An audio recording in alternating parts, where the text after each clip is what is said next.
You posted on Twitter. Hello, everyone. You heard Paul's here. Welcome back to TRI's Crypto Countdown, TRI Top 100 Crypto Review, TRI. We never know what the hell the name of this show is. But lots of fun. Talk some crypto through the crypto winter with my good buddy Paul. How you doing this morning here, Paul? Good morning. Really nice. I'm just looking at the chart. All right. Well, at least you're consistent. So that's good to see. And here, ready to rock and roll. Ben is MIA tonight. Little ones have birthdays. Poor kid's got a birthday right by Christmas. He's gonna get screwed. Always felt a pity for the kids who had a birthday right around Christmas. They got chipped in presents.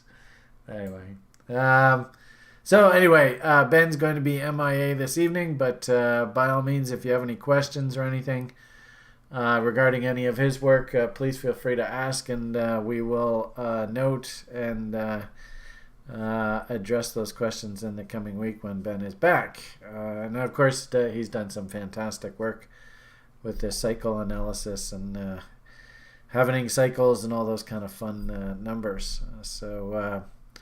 Welcome back to the Frivolity. It is, where are we here? It's the beginning of January. It's the start of 2023. You can see January 4th. I've got my buddy, the Romanian mountain man, moon man, rocket man with me here this evening.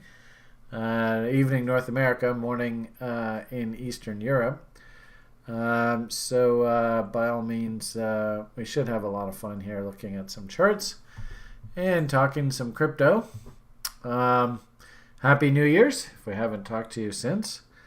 And get ready for what should be a bottoming year in sort of the grand scheme of cycles. One thing I do absolutely love about what we've done here at TRI is we actually have a very robust what's cool about this, and I suppose it's a bit different, but our library of macroeconomic data and reports and stuff is actually free.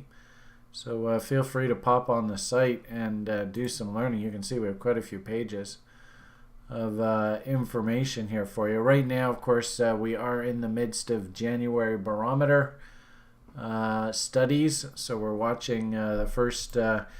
Usually the way it goes is it's like the first trading hour out of the gate, just to see what the market's feeling. Does the market catch a bid, or is it being sold off? Then sort of the first day, what's sort of the tone for the entire sort of first day of money being put into the market for the beginning of the year? Is it a big stampede to the exits?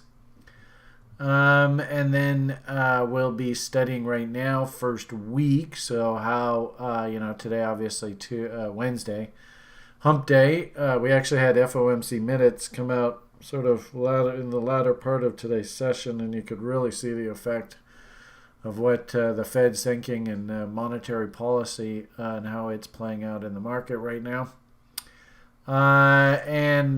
We will be watching. I have a funny feeling you're probably going to see a bit of weakness here over the next day or two, and then hopefully into the end of the week we see a little bit of firmness come back into the market. Then we'll be watching the first entire month of January and how all this plays out. And as I said, market did catch a bit of a bid right out of the gate, so that was encouraging. We're up sort of near the top end of the range. Then the Fed came out and said, well, we're still going to raise rates whether you like it or not. And the market did kind of melt down. In fact, in the daily brief today, we had a excellent presentation as sort of the I think we call it after hours daily brief. We do like a half-hour free show for the public, and then we do. We had our level 2 instructor Marat on the call today, talking a little bit about his approach, and it was so compelling. We might actually get Paul to take the level 2 course. What do you think, Paul? Yeah, that's always a good idea to convince Paul to make level 2. Yeah, so anyway, Marat was on the call today talking about relative rotation. which is such a fantastic topic unto itself. Actually, we don't really cover that till level 3, but nonetheless, just dropping wisdom bombs. And of course, we also teased everybody. Murat's discovered another sort of secret of W.D. Gann that next time he's on the show, he's going to reveal that to the community. So it was a really fun day on the site. But anyway, as I was saying, we're going through the January barometer reporting window. We're also in the first 2 weeks of the quarter, Q1 2023. So we have to watch how sort of fund managers are allocating money through this first week or two. And, you know, this study, when I first started in this business back last century, we used to get our price charts in the mail. So the study used to be the first 2 weeks because it takes a while for you to get your price charts in the mail. Now with the hyper computerization, look at this. Even Microsoft sending me weather alerts. Why on earth am I getting a weather alert here? Anyway, go away. Microsoft's trying to take over my show here. Boo. Anyway, really now, because of the computerization, everything so fast, is that really it's probably the first week that we want to watch the money flows. So there is a lot of sort of we need to do watching and listening to price action and listening to how the market's behaving here through this portion of the calendar year. There's a lot of market information, regardless of whether you're in a trade or not, to listen to. So that's kind of what we're obsessed with right now on the site as well too. And I wanted to point this out. Mr. Benner, who lived a good couple hundred years ago, put this study together. That actually he originally wrote it. It went back into the 19th century. The first date he had on here was like 1820. So it's kind of funny how we're still using this same cycle image literally 200 years later. Here we are in 2020, and you notice, look at what we have here. We have a market bottom cycle in 2023. Yay! So, I don't know whether you were involved in the crypto market in 2012, 2013. That was, of course, right around Mt. Gox and Silk Road and all that kind of fun stuff. So it just goes to show what a difference a decade can make. And thankfully, we're coming through, you know, what has been a quite trying period. This has probably been the most trying period in my professional experience in the market. I suppose around 1987 when the crash happened there, then the dot-com blow up, and then the manufactured war on terror. Those were similar kind of environments. Now we have this manufactured sickness that, of course, has got us, all questioning each other and biting at each other's ankles to try and get ahead here. And I hate to say it, but I think it's just purely a function of the banksters and the way that they pretty much ensure our collective slavery to them. That's really going on here, which is kind of a sad commentary on humanity. But anyway, that's here nor there. Point is, 4-year cycles. Mr. Benner points out that 2023 should finally be a bottoming year. And what should we be thinking about in this kind of environment? Well, we should be thinking about years are going to be kind of tough. And, I mean, you look out into the public, and let's call a spade a spade. They're pretty challenging times we're in. You know, I got substitute drama teachers in my country who are basically puppets of the World Economic Forum yahoos who don't really understand economics, and they're just basically, woke politicians that are just sort of placating the populace. Sadly, I actually think a lot of that stuff's going to slap them right in the face. And a lot of these sort of woke politicians, you can already start to feel the pendulum swinging back. The Fed down in the States, of course, reminding us who's really driving the bus, the banksters, basically said, and, even Mr. Head Bankster himself has said, I am going to make your life very uncomfortable. And that's exactly what he said. And so really, that's exactly what we should expect. there's an old expression in the market, don't fight the Fed. And I got to say, interesting enough, based on our cycle analysis of the Fed and the money cycles, should actually turn about the middle of the year. And actually, I do kind of like that. We've been talking lots about this on this show. 2023 and things like Bitcoin and crypto should look a lot like, say, 2015. And I suppose if there's time permitting, we can go back and look at that. But you guys are probably all totally familiar with that story. So, point of the matter here is kind of a crappy market, but this is the one business where when stuff goes on sale, nobody wants to buy. I would imagine, especially with guys like that Plotny guy who became all of a sudden stock trading experts, that Deepak Chakpak guy, and his whole SPAC thing and how that's completely destroyed itself. I'm even frankly disappointed in Alan once again. Not only did he do it to the crypto kids through Doge, but he did it through basically the stock market and the Tesla stock. Anybody who bought into Alan's shill of the Tesla idea is just dying 1,000 deaths right now. So put it all together. In fact, actually in the call today, we were looking at stocks like Zoom, which, are basically, there was no bull market. It went straight up and straight back down. So, tough times. If anything, this C node here is spot on.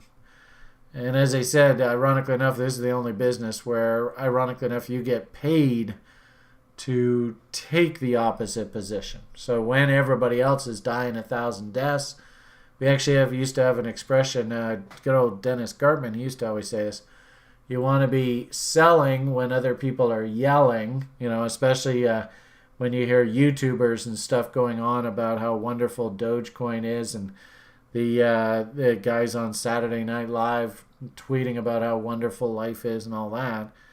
And of course, in crypto, whenever you start hearing anybody say, this time it's different, then you gotta be, be careful. So you have to be selling when they are yelling. But ironically enough, you actually have to be buying when they're crying. And there's a lot of crying out there right now. Because this is venture capital, of course, you have to be a little bit careful. Paul's going out for a dart, so when you're back, we'll hop on over to Paul. So you have to be a little bit careful, because of the venture capital nature. You can have things like FTXs happen to your beloved coin. And there are frauds in venture capital. If anything, that's the hallmark of venture capital. So, want to be identifying assets that are, of course, at the bottom end of their range. People are crying, not feeling very good. And ironically enough, as Mr. Benner suggests, it's actually a good time to buy, you could argue, good quality cryptos. I heard Chico the other day is really pounding the table to get your 32 Ethereums on the book. Start locking in those nodes. I think that makes a lot of sense. Our site CTO, who is very crypto-oriented, Stuart, is super jazzed about things like Atom, I think it is. And if you remember Nick from our one of our previous show co-hosts, he was super excited about Atom. I noticed that a bunch of these little cryptocurrencies are actually trying to turn the corner right now. So go figure. So point here is you want to identify your half-decent ideas and start going and accumulating. And actually, it was interesting the other day, I put out a tweet where it's kind of like, I'm in kind of a privileged spot because everybody knows that I've been at this game forever. So it's very difficult to throw something over on me. In fact, I have this guy's picture on my front of my Twitter page just to remind you about what capitalism really is all about. And unfortunately, half of capitalism is this jerk. So this jerk is exactly like Carpellis. He's exactly like Sam Bankman-Fried. He's exactly like oh God, I can't even remember the guy's name. The guy who did Quadriga.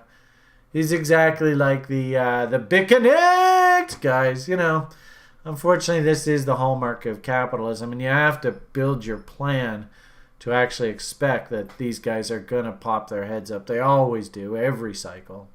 So you can never really fall in love with capitalism. You gotta treat it with kid gloves. But at the same time, too, what you're probably gonna find end up happening is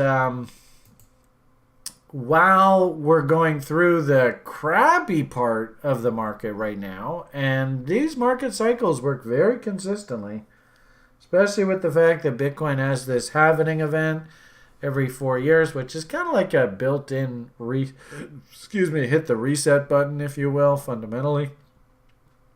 You got to get your act together. You got to get all your names that you're interested in. You got to start accumulating. And one thing I did notice was some of my OGers were actually starting to reply to this accumulators, which I thought was hilarious. I wanted to show you Colin's reply. I thought it was priceless, but I don't see it here. I'm not quite sure where it is. I know I did reply to Josh with this tweet, so I know some of the replies are in different spots. But the point here is, once this thing's getting going, and you can see, we are in sort of accumulation phase. This is sort of the way that I would put this is a if I can just bear with me here to explain this a little bit.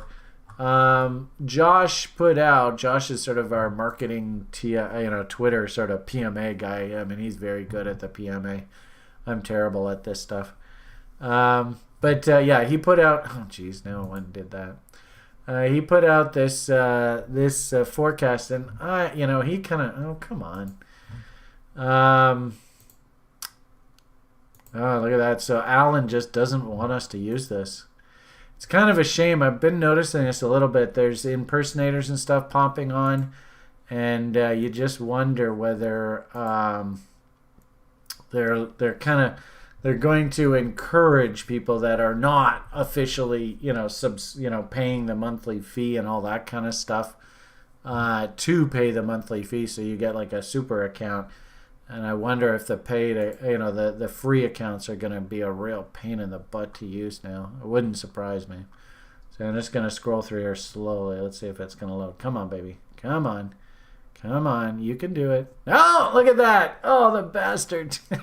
So Alan's already trying to undermine us here. That's a little disappointing. So you can kind of see that the writing's on the walls.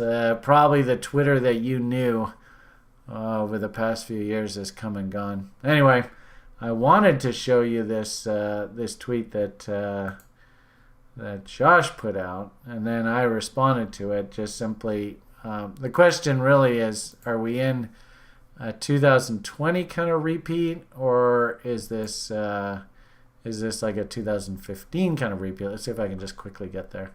Yeah, so there we go. Oh, good, I got it. So Josh kind of put out that he's thinking this, but I don't think we're going to do this. This would be assuming that this cycle repeats itself right away, and I don't think it works that way. If anything, I think this cycle will look more like the 2015 cycle, and that on my page, the tweet that I put out, I think it's going to look more along these lines. This to me seems more logical. So and this is log scale, so it's going to look slightly different. I don't think our base looks like this, but I definitely think our base could look like this. So anyway, it's conjecture. Point here is, once you're up into this area, you can't be getting your plan together. You can't be, oh, well, what exchange should I trade on? How much money am I going to use? What are my... You got to have all that stuff ready to go now, right? And, If anything, we do have it in the description of today's video. Probably a little bit of a cheeky shill on my part. But we do have a new school term coming up. And of course, we teach people how to build plans and how to set yourself up for success to play this game of investing. We have a new school term coming up with the new terms are January, May, and September. So here we are in January. But we also have a raffle.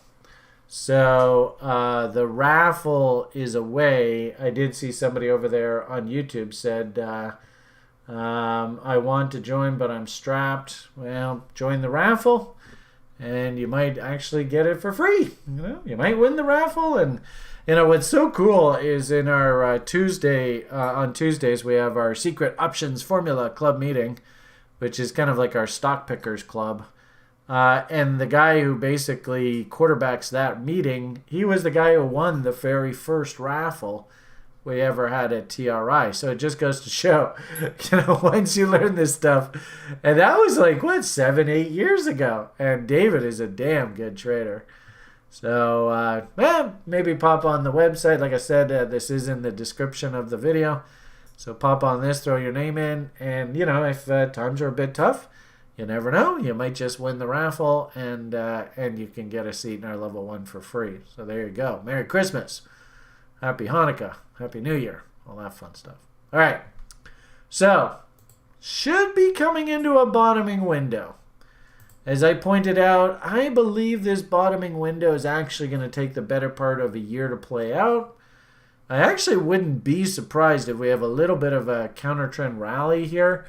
One thing that jumped out at me here recently, which was super cool, was the crypto breadth indicator on our site. We built this proprietary tool, and it's basically a measure of the technical strength or weakness of the market. That's probably the best way for you to describe it. And I have to say, crypto markets have been sort of holding in there and doing relatively well here for the past couple of weeks. Now, unfortunately, this isn't really a determiner of price, so it's more just a pure raw momentum indicator. I am, for the purposes of just vetting this out, running a model that just simply takes every single signal. Buy Bitcoin here, sell Bitcoin here, and just go back and forth and back and forth. And it's interesting how I did go and buy some Bitcoin here, and Bitcoin price been kind of floundering around.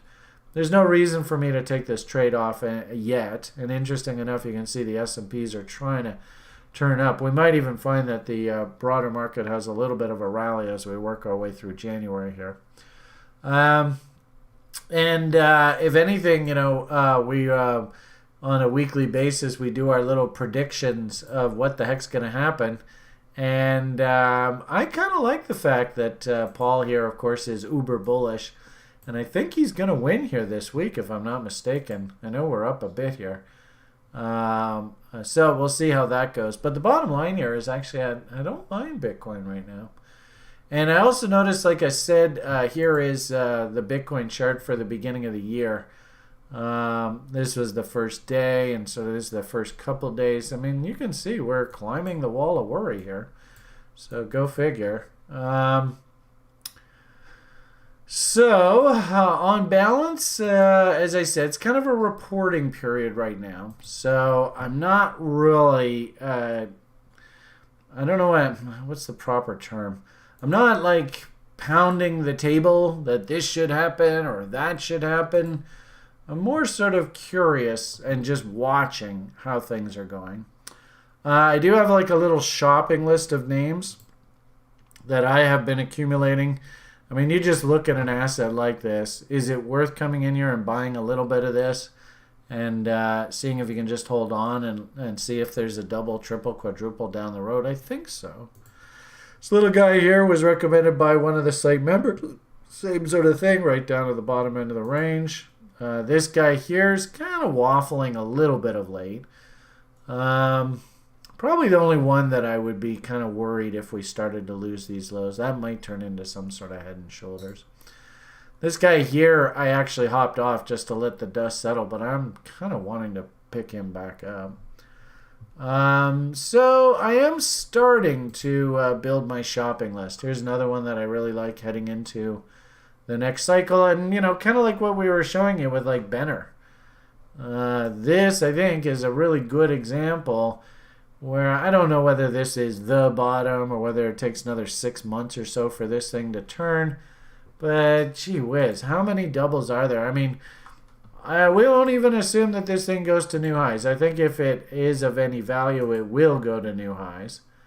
And every cycle, as always seems to happen. But even if we just say, you know what, this cycle, we're just going to stick within the previous trading range, maybe test that old high as key resistance. How many doubles is this? Back to the 50% rule. And this is just WD GAN 101. It's not rocket science. That's like 15,000% return. Good heavens. I don't even know how many doubles that is. I think that's like more than 10x. 10x would be like $30, if we're sitting at $3. So, is there any money to be made here in this? I think so. My apologies, everybody, if the picture quality isn't that great. We are using the Google Hangouts. I know on YouTube you can go in. I noticed somebody goes, is that Filecoin? Oh, I can't see. Jeez, I know, it's so damn blurry.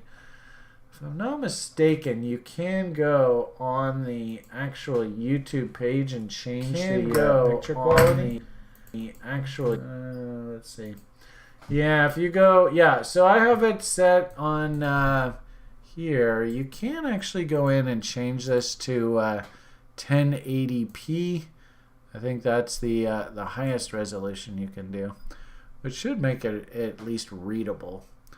But my apologies if you're watching this and you're kind of like, gee whiz, that's awfully tough to see.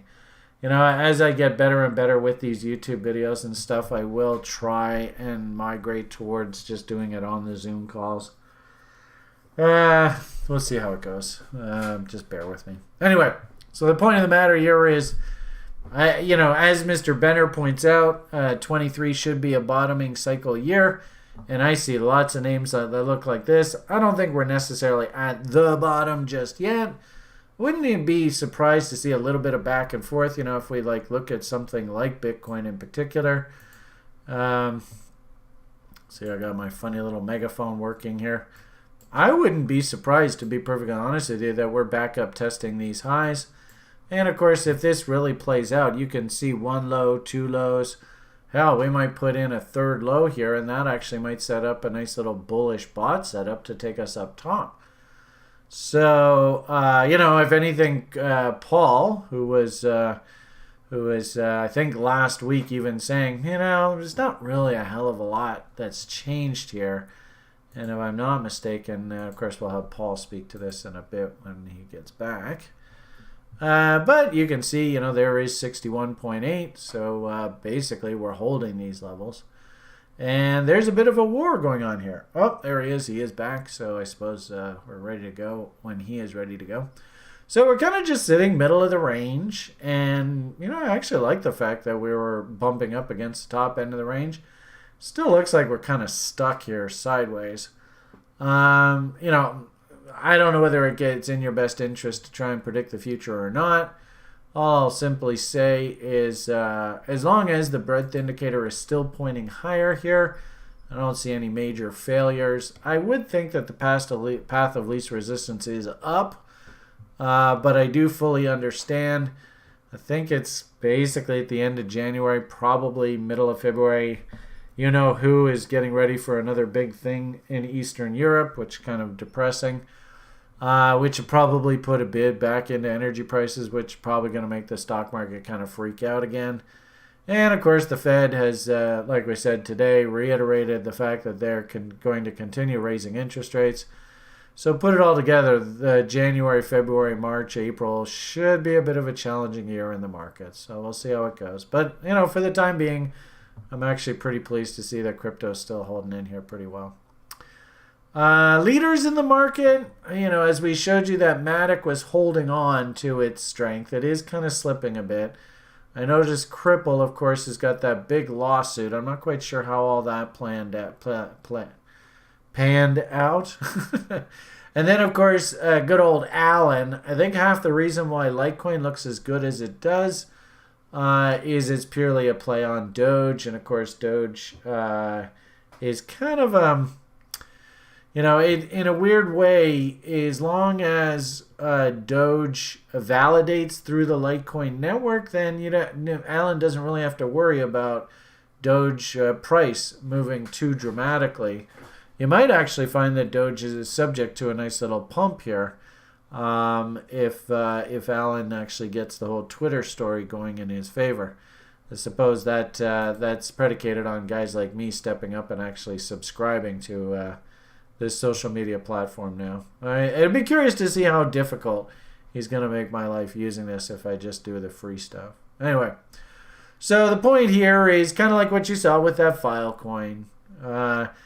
We're into the market state now where, they're basically giving this stuff away.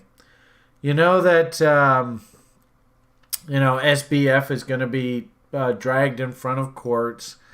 That's going to be really ugly. That's probably going to be like a 6-8 month process unto itself. And ironically enough, you might even find that the ultimate resolution of that event is actually what marks the bottom, and maybe that comes in October, November, December, and then we start climbing the wall of worry, and that's now past tense, and everybody in the public, of course, is convinced that altcoins and crypto are the evil and stuff, and so what does the market do? It just slowly starts to grind higher into the halvening event. Of course, Litecoin's got its halvening event coming up here this summer. So that's all like fundamental drivers, nothing really to do with the hype. Once all that sort of inertia is getting going and we've had the halvening event, then we start coming into sucking the public back in. We'll start hearing about the new developer stories. Like I said, Chico is now trying to encourage you to get your Ethereum, 32 Ethereums up and running and locked in now, so you can start getting all those airdrops as they start coming. So you can almost start to see the next cycle. It's just starting all over again. Actually, I noticed my camera picture is being covered up by the TRI logo. I just noticed that now, so I'll put myself over there so at least you can see me. Because, hey, that Beamish guy, he's damn handsome, eh? Okay, so there's your 64,000 foot view. Still pointing up in the short term for crypto. I'm not seeing a hell of a lot of names going like uber bull right now. If anything, I'm almost kind of describing this like dead cat bouncy. And we're going to need some follow through to actually transition this back into a bull. And I don't know whether we're there yet. I actually still think that we're going to have to bump along here going sideways for probably a good 6 months or so, especially to get through this FTX debacle. And then we can actually start talking bull. But the point here is that the days of price just going relentlessly down day after day after day, and us doing this video and saying there's nothing for us to look, just gotta wait, let the market come down, those days are over. The market is now down. So now it's your job to try and hunt these big weekly W's. Find your fundamentally good names. And this is where I really like to mine the community here at TRI. As I said, we have one site member who's really jazzed about this FXS. So on his thinking, I went and picked up a little bit of this. I don't know why, but for some reason I like this sushi name. As I said there, actually Adam over there on YouTube, he was the one who told me about Filecoin. I really like this name. I'd like to be in this thing going forward. I was in it and then I hopped off because it broke down here a little bit more. But I don't know. I'm kind of thinking I want to try and sneak my way back in. Here's that Adam one that I told you that Sjord absolutely loves. So you can see we have come down. And, this is the only business when stuff goes on sale. Nobody really wants to buy.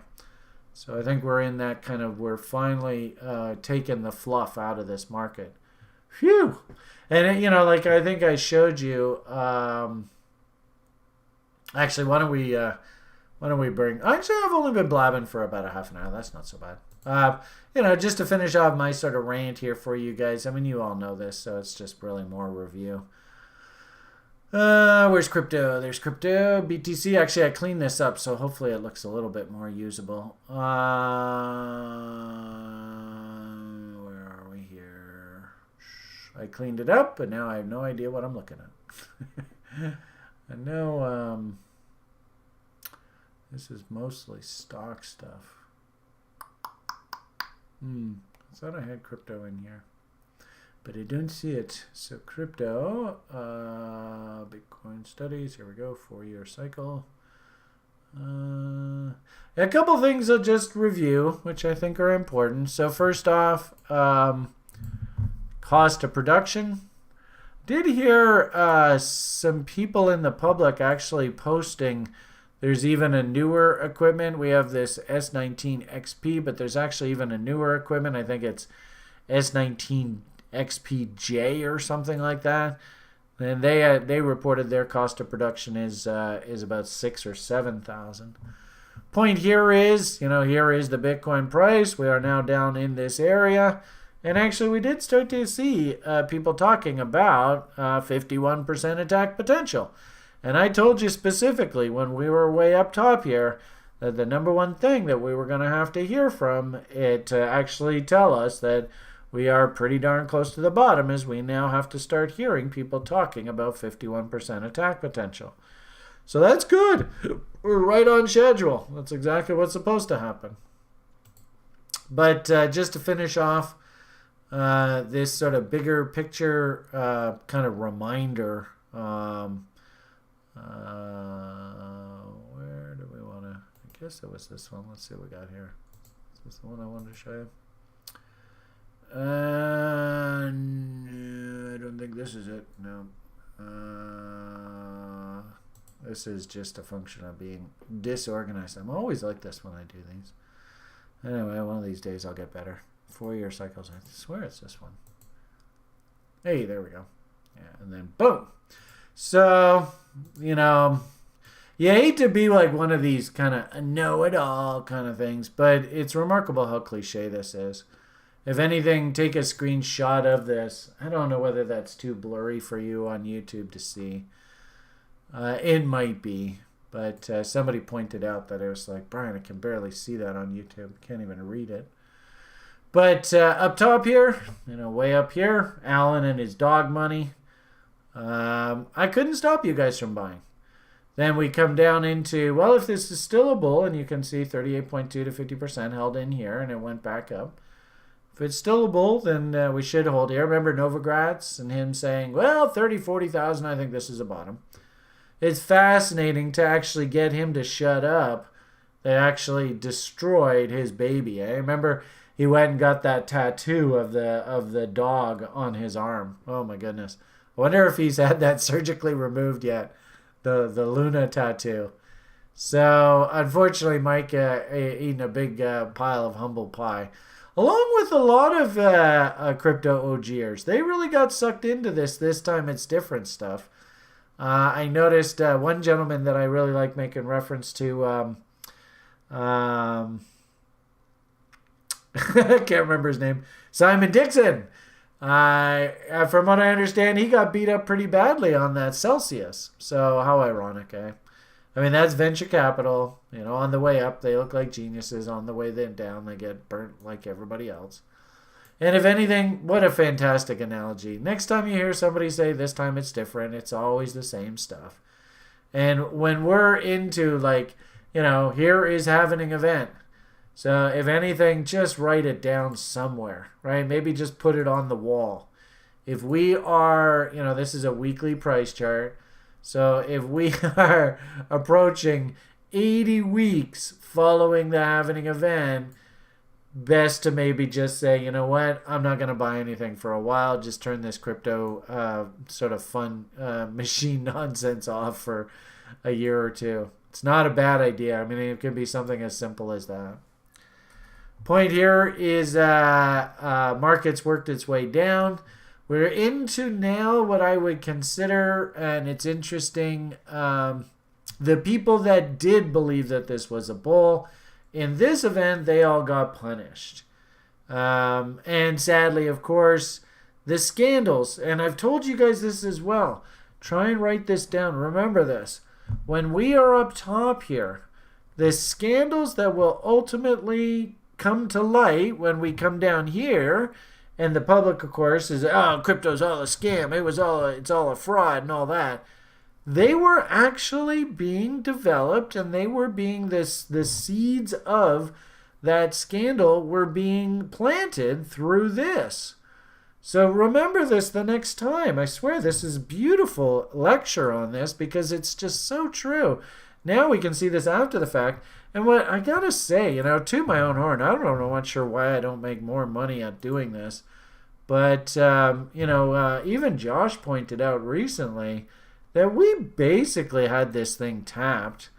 Let's see if Alan's going to let us scroll through this. Oh, Alan, you jerk! God damn it. I mean, isn't that it? Why is Alan doing this to us? Isn't that incredible? It's like he just doesn't want you to be able to scroll through our feed. Damn it. That sucks because Josh put out a really cool sort of reminder of... maybe I can do it this way. Will that work?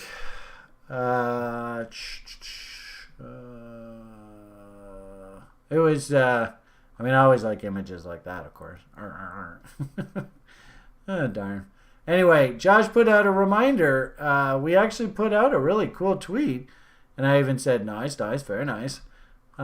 Basically showing you exactly what's going to happen, and ironic enough, it is what just happened. Ah, damn it. Anyway, I'd love to show you, but I guess the days of using Twitter are as kind of a way to show you. Damn it! Yeah, you can't even do anything on this stupid platform now. Very disappointing. Anyway, what I wanted to show you was maybe I don't know. We might have it in our blog. Josh actually put out a reminder the other day that we actually had this thing very well tapped, but no, this is an old entry. Darn it. Oh well. Maybe while Paul's chatting to you, I can go find that. Anyway, there was a tweet that we did put out here. Actually, you know what? It might be in here. Let's see if we can scroll through this. If we're lucky. Lucky. Come on, Lucky. Where are you, Lucky? Come on, Lucky. There it is. Oh, excellent. Way to go. All right. So, nice workarounds. So, we put this out last April and even said, this is a pretty classic harmonic pattern. And, I mean, that's ridiculous how it's playing out like that. So, interesting enough, Benkoff and the checkers, right? Because this is our Benkoff check level. So we still got a date with Benkoff and the checkers.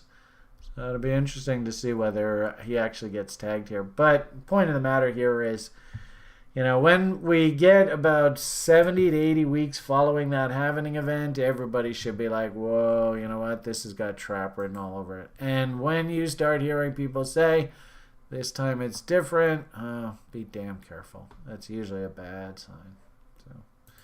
Okay, point here is we are now down at the bottom end of the range.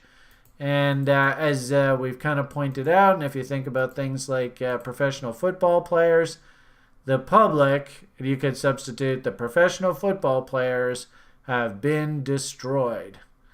Sentiment, of course, is insanely negative. And this is the best part about all of this.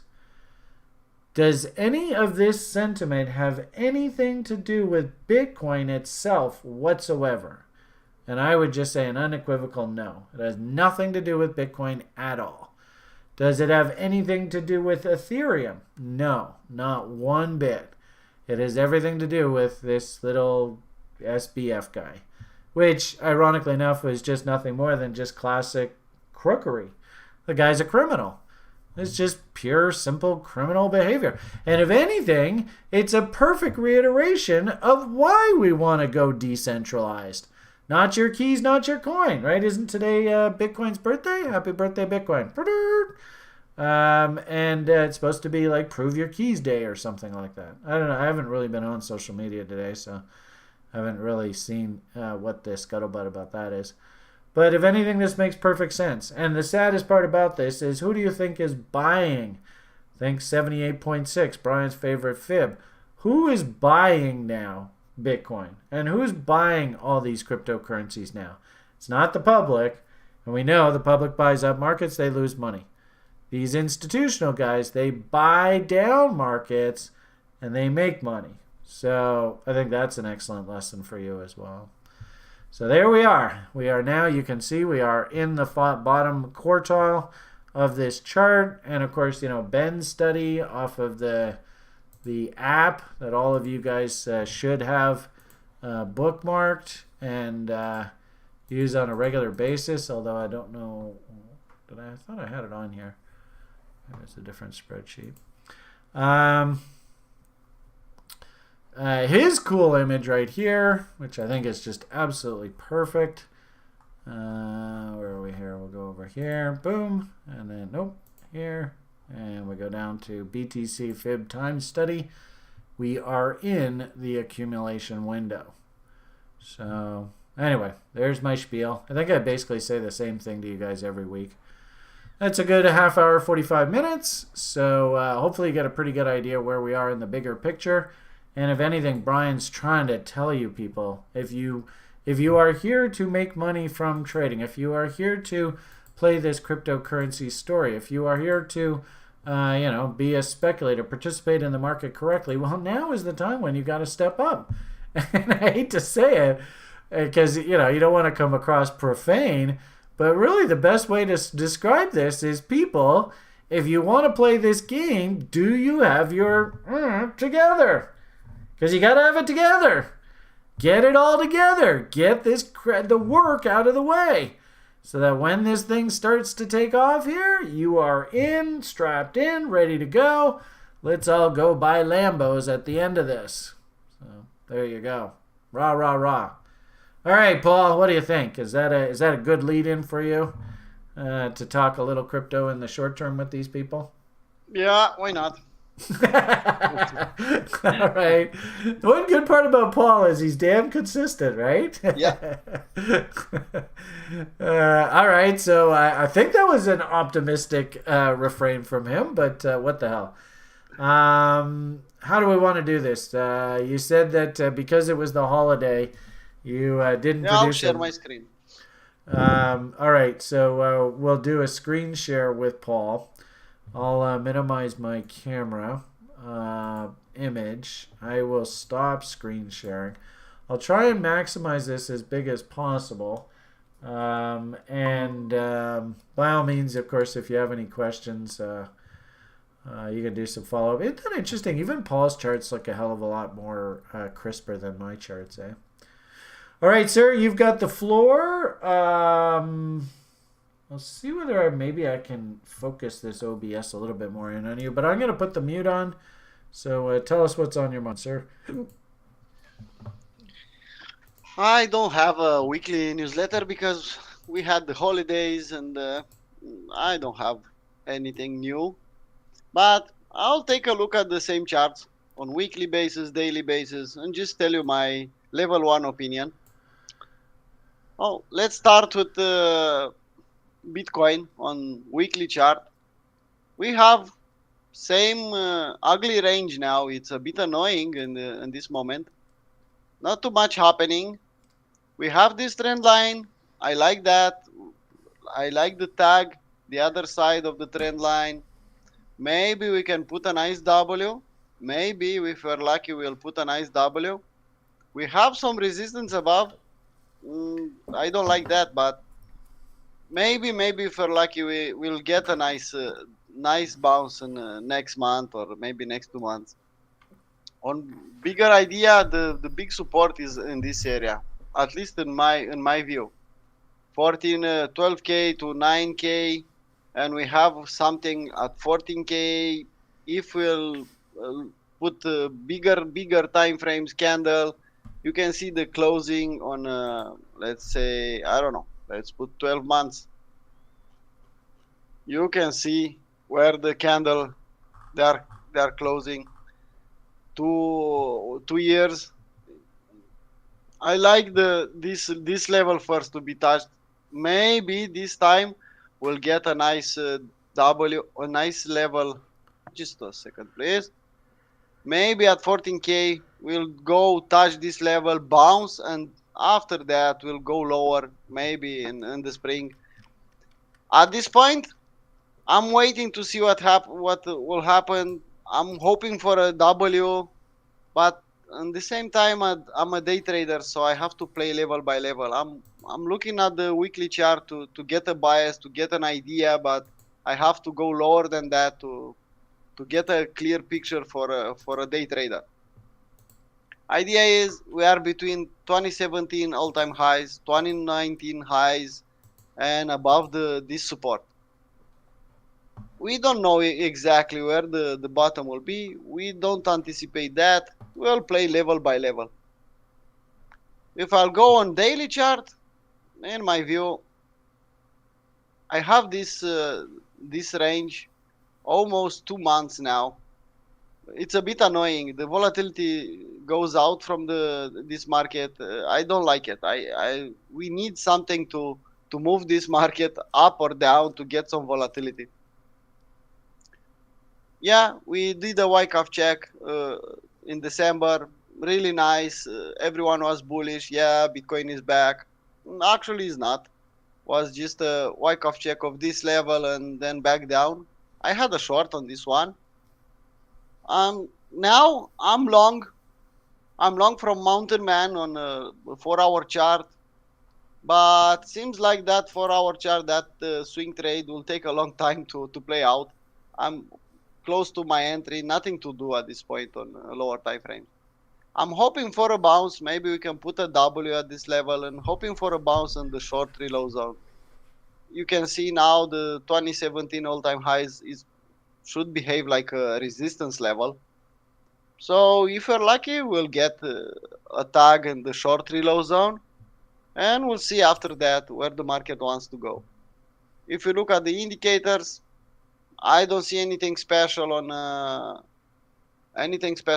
indicators on this time frame. If I go on 4-hour chart, yeah, I could say the indicators they look nice, but still I don't see anything particular about indicators. We have this big range, and now we have a smaller range, and this smaller range it's really ugly to trade even for a day trader, because you have 17K and 16.2. So if you split this range, not too much volatility to play with. And any trader needs volatility to make money. So if I don't have enough volatility, I cannot make money in this market. Lower than 4-hour time frame, I don't think it's any point to go lower than that. I like the fact that with the FOMC we had a up and down, but still holding these levels, and maybe we can have a chance to break this smaller range, close a candle above this one, and go higher. We have a week now on 4-hour chart, a nice week above to test, but let's see level by level. I'm long, but nothing to do at this point. I'm long on 4-hour chart and I'm just waiting. Let's take a look at Ethereum. Ethereum, it's a bit, let's put weekly chart and go on Ethereum. Same idea on Ethereum. 2018, actually it's 2018 all-time highs. Now will behave like a resistance. The trend line, yeah, we are the other side of the trend line, but we still need a little work to put a W the other side of this trend line. For I don't know, for an ugly scenario, ugly for some people, I'll wait. I'm still waiting for a Wyckoff check for this 500 level. Could be a nice buy if we are lucky. I'll work my limit orders at that level.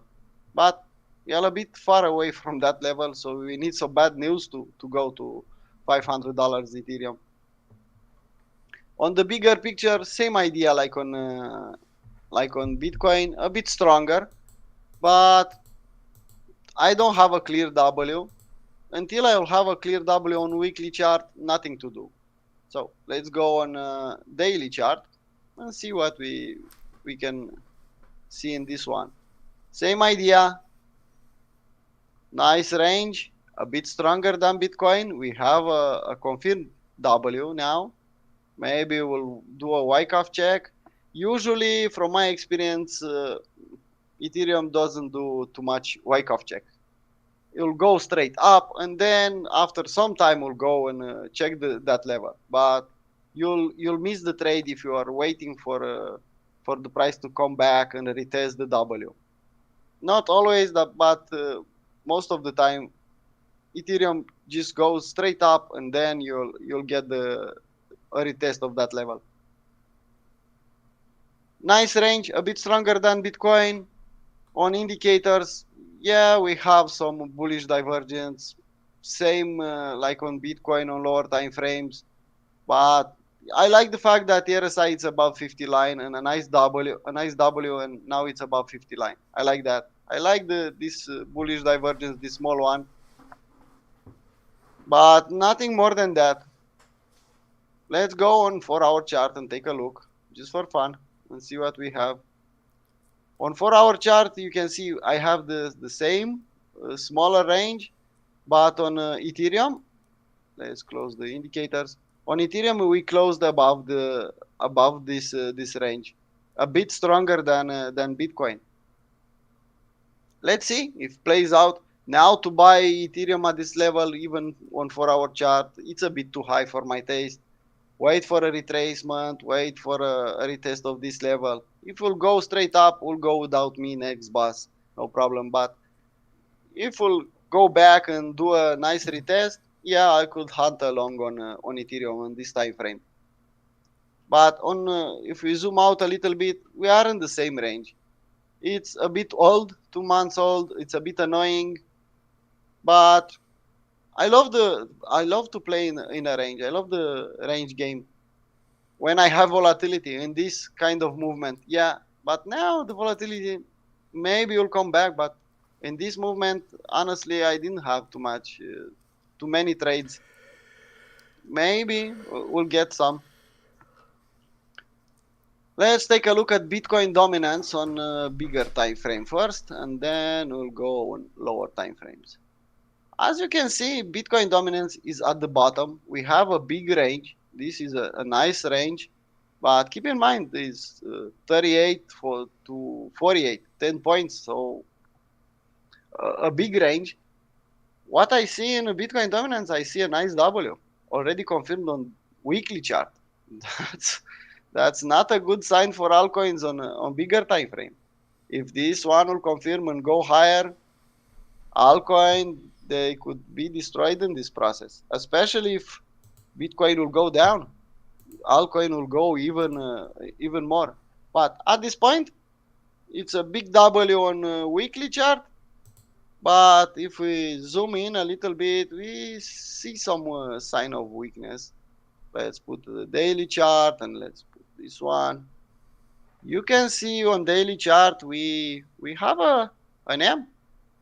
Even on daily chart, this is a nice M.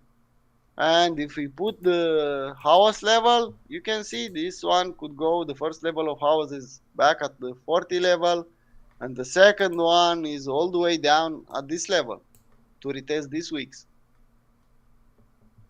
Nice. I don't think it's a bearish divergence because this is the highest high, but nice EM on RSI, nice MACD for a drop back to retest this W at least. Wheelie was overbought, so we have reasons to think maybe Bitcoin dominance could go back down. If we'll put the line chart, maybe you can see it better. If we put the line chart, this is a small small EM, but we don't see that big EM on line chart. Still, we can go down. really nice for altcoin. Now, in this kind of environment, some stronger altcoins with strong fundamental or some fundamentals, they all behave nicely.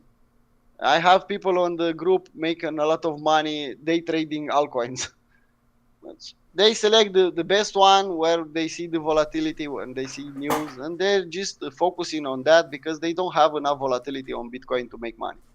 Nice for them. I prefer to stay on Bitcoin and Ethereum, but there are people making money on altcoins in this kind of consolidation. If I go even lower on 4-hour chart on Bitcoin dominance, you can see this range.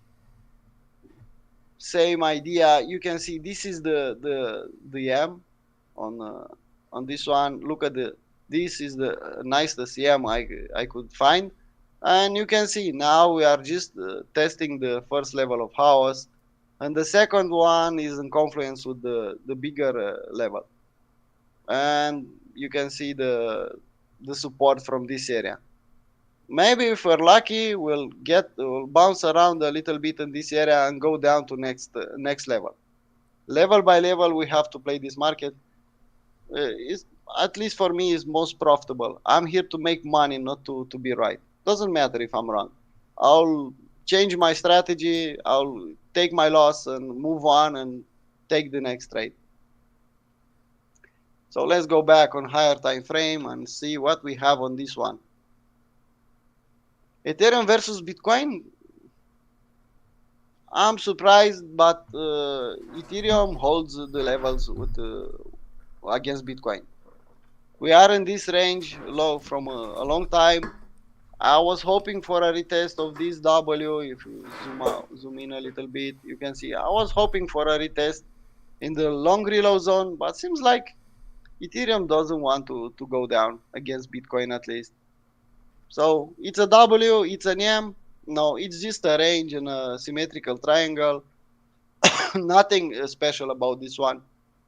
Let's just wait and see what happens. The idea is we are still in the short reload zone. So for a long against Bitcoin with Ethereum, I don't think it's the best moment now. Maybe if we'll get a clear M, maybe it's a good time for a short. Let's see the daily chart. Maybe we find something new. I don't see anything. I see a W. I don't have a good location, but I see a W retesting the highs. I'm just looking at the chart. Yeah, it's retesting this EM, but this EM was retested once, twice. Now is the third time. We are in the short reload zone. Indicator wise, I don't have bullish or bearish divergence. Indicators, they are confirming the price action. Let's just keep watching this chart, and maybe next week we'll have something different. Let's take a look at total market cap. Let's start with weekly.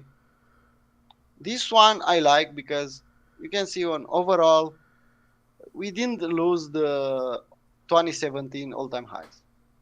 That's nice. That's really nice to, and you can see we hold these levels. Yeah, we weak down, but we hold the level, and now we are the other side of the trend line. This big trend line.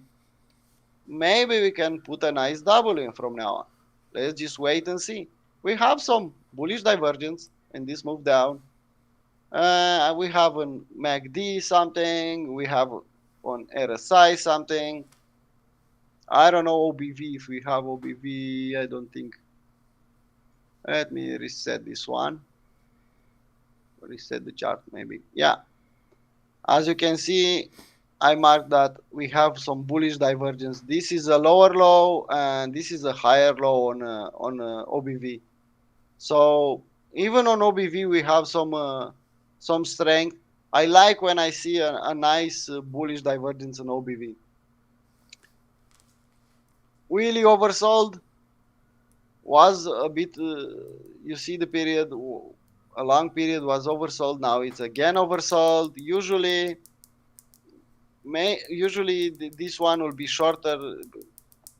Really will go out from the oversold territory a bit quicker than the first time. But I don't have a clear EM yet, so until clear W. So until I'll have a clear W, nothing to do at this point. Just nice location.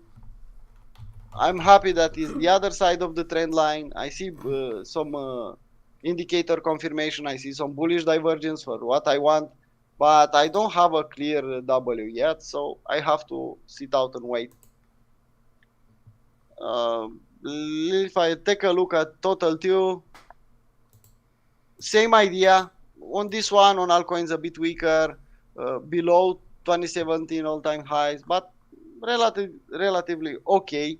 We have this range. We have the trend line, same trend line. We are the other side of the trend line. We are a bit weaker than on total one. Same idea. Bullish divergence on MACD, some bullish divergence on RSI. I don't know if this one has a divergence, a clear one, because this is a bit lower than this one. So, or equal lows. I don't think technically you can say this one is a bullish divergence on RSI. Same idea, really oversold.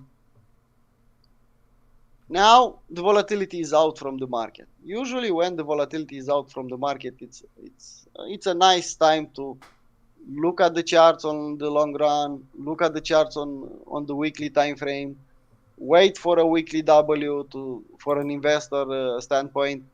For a trader, it's a bit ugly, but if we have enough volatility to work on, it's okay. And I have some altcoins.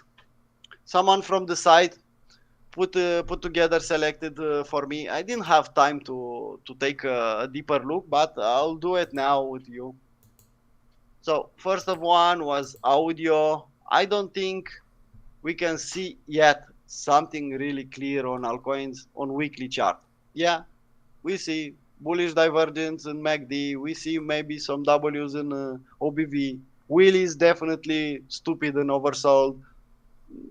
Some W's trying to form an RSI, but on weekly chart we are not there yet. Maybe in, I don't know, 2, 3, maybe 6 months from now we'll have everything we need, something like that. A nice wide W to get us going. Now if we want to trade altcoins, we have to go at least on daily chart. And if you go on daily chart, you can see on daily chart we have a nice W. We definitely have location. Clearly we have a nice location, so we have a nice W on this one. Yeah, we can work. We have a way to frame our risk. So if I have a nice window of risk and I have an invalidation point, I could try some altcoins. I'll select some strong ones and I could play some of them. So on this one, on daily chart, the simplest idea is just a retest of this W on daily chart. If you go lower on 4-hour chart, maybe even I don't know, you can put a long reload zone to hunt along on this one. But the best thing to do for most of the people is to sit out on daily chart. You get a better win rate if you sit on daily chart, if you don't know exactly what you're doing in the market. As you can see, we can even draw a trend line from the top. I guess this one is valid. Even this one looks nice. So maybe we have some W's action, but we can put a nice W the other side of the trend line. That will get us at least a 2-to-1. So we can take some partial, maybe move the stop to scratch. Going. Let's put this one. And you can see, definitely have location. The volatility is out. Nobody is interested about this altcoin. It's the best moment to start hunting. If you want little old lady, yeah, you can nibble because you have a W. You can nibble at this point. But keep in mind, we don't have weekly W's yet. Let's take a look at band on daily chart. As you can see, this has had a nice pump and a nice bounce in OBV, nice volume on this candle. Now we are back in the reload zone. Let's just put a nice reload zone and see where exactly where we are. Let's just put this one. As you can see, for a location we need reload zone or below reload zone. And now we have a big pump with nice volume, and we are below reload zone, and we have another W. I think it's good enough for me to hunt. And if you look left, you can see the support on this area. I think it's good enough for me to hunt along on this one.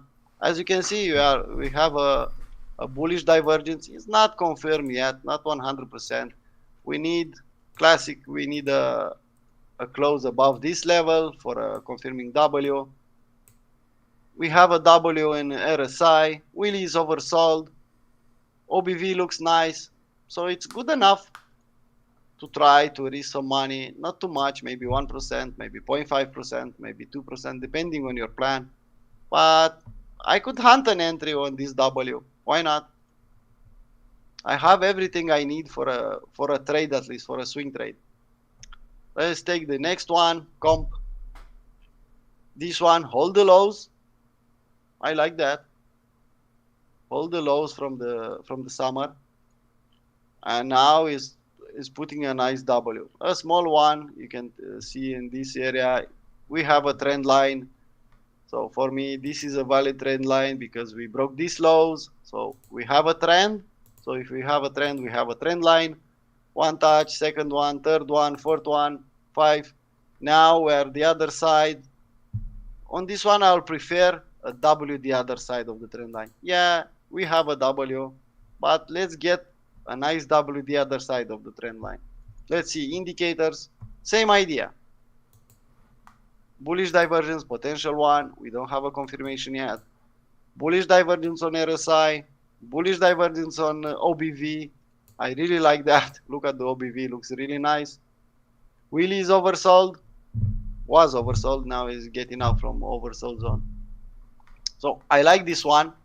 And if we take a look, zoom out a little bit, and take a look at the all-time highs, we have a lot of room to go up. So if I'll get a nice free position on this one, I guess it's okay to hunt at this level. It's below the 2020 levels. So definitely worth the time and effort to hunt along on this one. Wait for a W the other side of the trend line if you prefer that. And even with this W, if you will get it, you can get a 60 level. You can get a sell half on a double, even on a swing trade. If you get a free position, you get some free coins. From that point, you have some free coins, so you can hold that coins until the top of the next bull market. Let's take a look at the next one. This one, same idea. Nice pump, nice retracement. We definitely have location. Probably this is 88.6. Now we are trying to put a nice W. Hold the lows from the summer. Hold these recent lows. Maybe if we put a nice, I could see a trend channel on this one. I could see a range now. We had a downtrend channel. We have a range now. On this one, honestly, if I go on lower time frame, I could maybe I could find a trade. But on daily chart, I have to wait for a clear W. At least my 2 cents. Again, nice bullish divergence all the way down. I like that. Nice move up in the summer. Definitely cheap, definitely buyable at this level. Like Brian said, now is the time to hunt, to buy altcoins, not in the top of the market. And we definitely have good prices now for us to buy. How do you say get your shit together in Romanian? I don't want to say that. This one, same idea. Yeah, if we'll put a line chart, let's see, just for curiosity. Yeah, we have a W. It's a W on daily chart, so we have a W. It's a small one, but if it's a small W, that means It's a small window of risk, so I could hunt a higher risk to reward. So it's okay for me. Nice W action, nice bullish divergence in indicators. Same idea with Willy, same idea. I don't know if I have a bullish divergence. I don't think we have a bullish divergence on OBV, but it's okay. So we have a daily W, so you can hunt on 4-hour chart on this one. Let's take a look at next one. Same idea, same price action, nice pump, nice back in the below reload zone, nice W. I like that. It's a small W. The smaller the better, because I could put a higher position and I could trail my stop loss in profit. I put in my plan this year to try to hunt and put in my setups. Don't put a take profit, and only control the position with the stop loss in profit.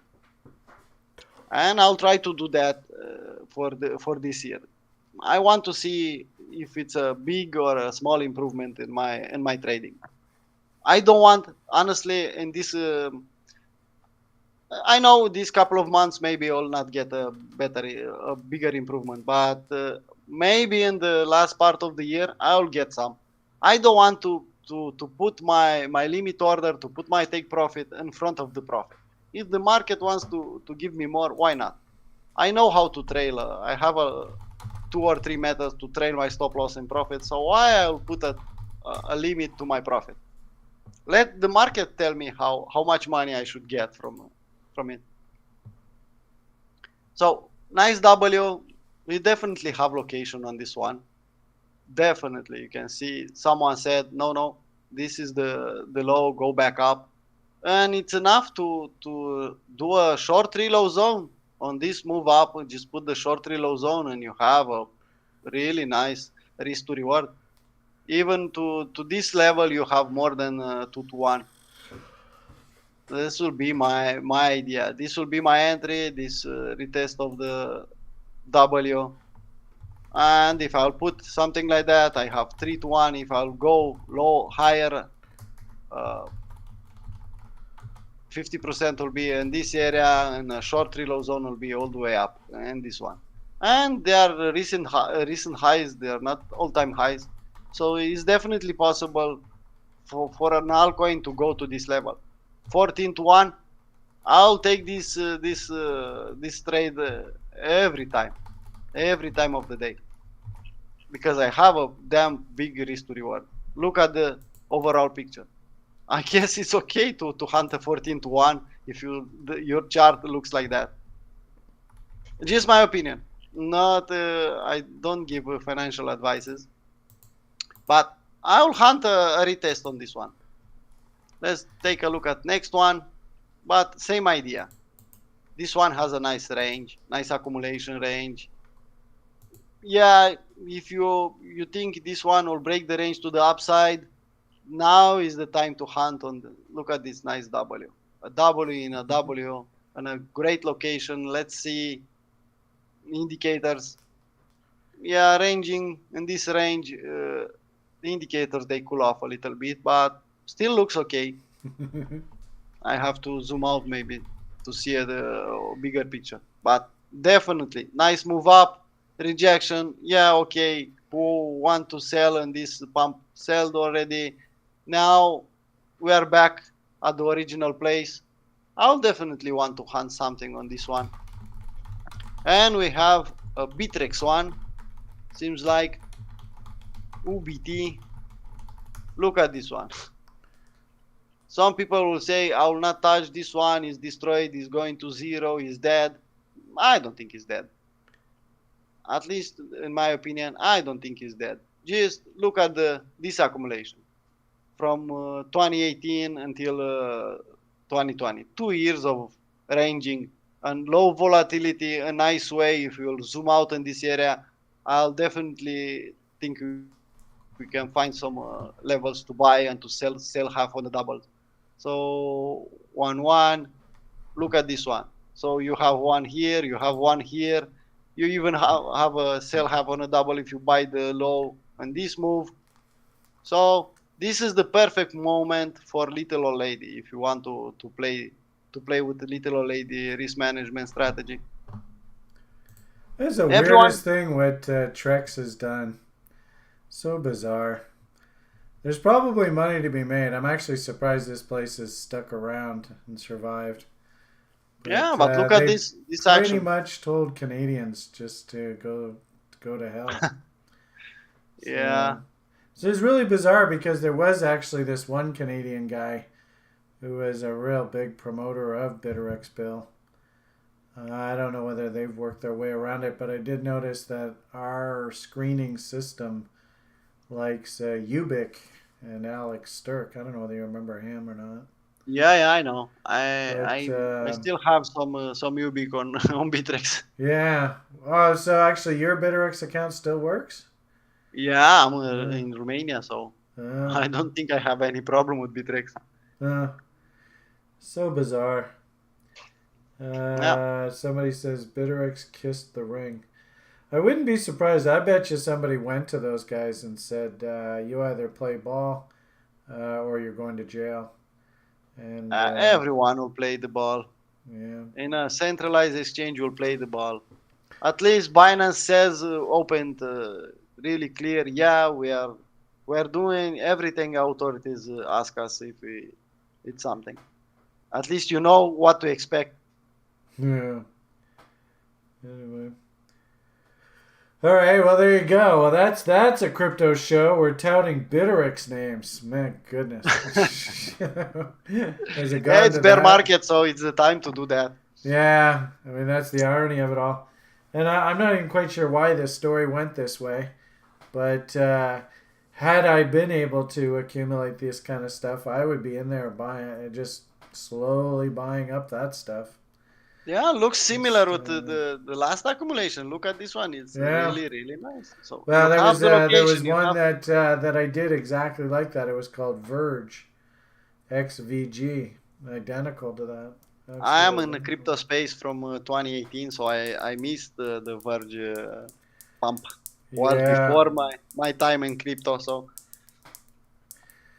All right. So get out. And what's your take on what's happening with what's his face?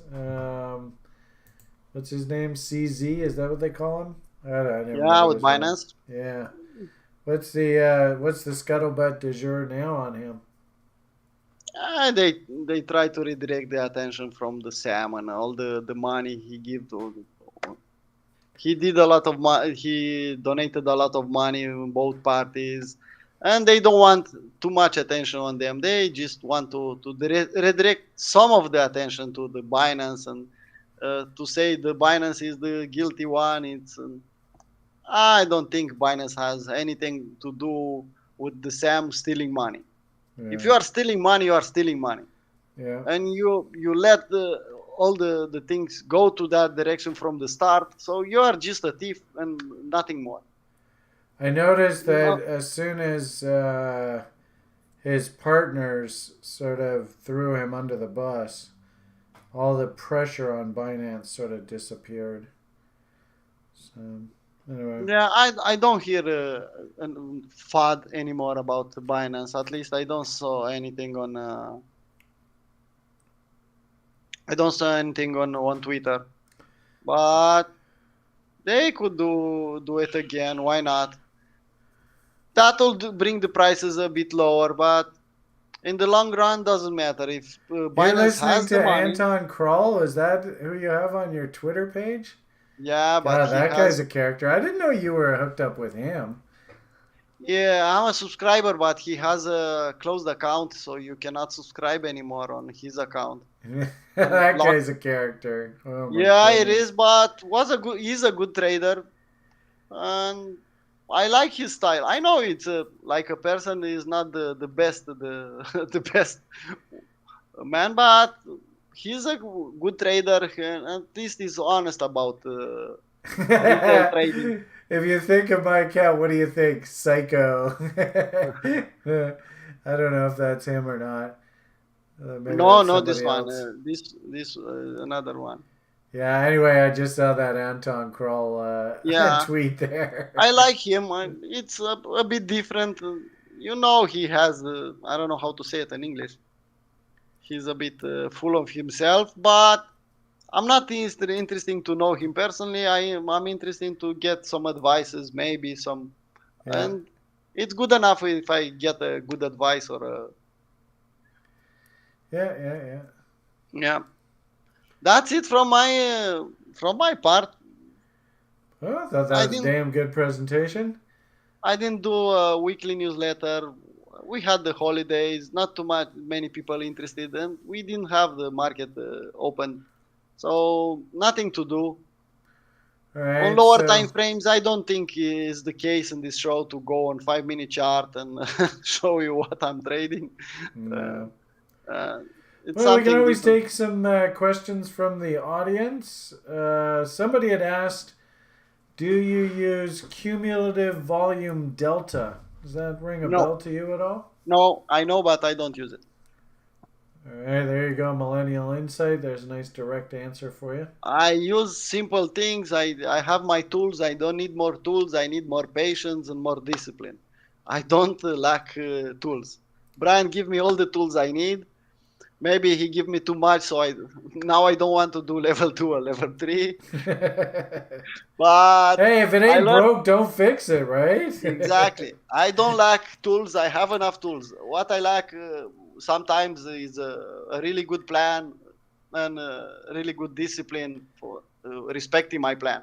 Yeah, Because if I respect my plan, I have everything I need. I'm a human too, so I'll do some mistakes sometimes. But I definitely don't need more tools.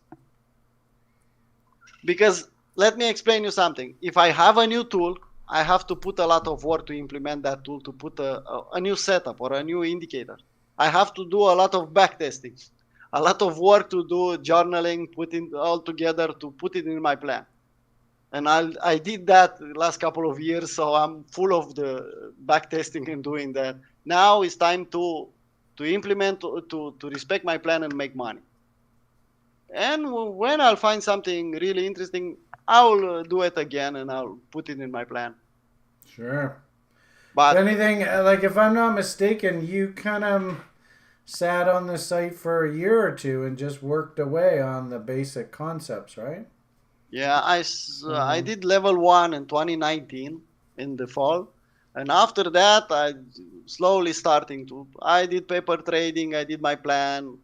I accumulate some altcoins with the little old lady. But I really like the day trading part. I know it's the hardest part, but when you like something and it's a passion, you'll do it. yeah, sure. Point is that you took a lot of time to sort of figure out what works for I you. I'm still listening. I don't know. I don't have the time now exactly at the same moment to listen the daily brief, but I still listen to every daily brief. Well, that's good. Yeah. I Well, and learn actually, what's everything I cool with could. the daily briefs now is we're going to try and encourage a lot of the site OGs to come on and contribute on a regular basis. So, kind of like what you saw Marat do today. Yeah, nice, Super really nice. valuable. Yeah, And I guess the whole point of this is we need to ultimately figure out what resonates with everybody individually. And if anything, you're kind of lucky in that the level 1 stuff was enough to resonate with you, and you didn't need any more candy, and you just got to work with the tools that you were given, and away you go. a lot of people Um, understand wrong the concept. They think they need more tools. They think they know need more knowledge. No, they need you need a good plan. A simple plan is better than no plan. And just start working, putting all together. Paper trade, uh, risk. I use $100 challenge, but you can paper trade. You can use a small amount, but just work your get some experience in the market. mm-hmm. So there you go. All right. As Mr. Del Moody has pointed out, we do have a raffle coming up here for the level 1 program that starts in January. So, by all means, I think we'll be doing the draw this weekend. So what day is today? Wednesday. So if you are interested, you're watching this through the week. I think a good few hundred people do watch this. Should we? I mean, I already showed you the sign up page, and I think it's in the description. So just follow those links. Wondering whether we should. Do you want to do the charts here? I don't really see. Does anybody have any particular coins you want us to look at here I tonight? didn't saw any request about some coins. Yeah, I don't think I saw anything. Somebody wants you to vape? I don't know. Yeah, but I prefer to quit smoking than to vape. It's not a good alternative. I did look at the options open interest. Suppose we could probably just take a quick boo at that.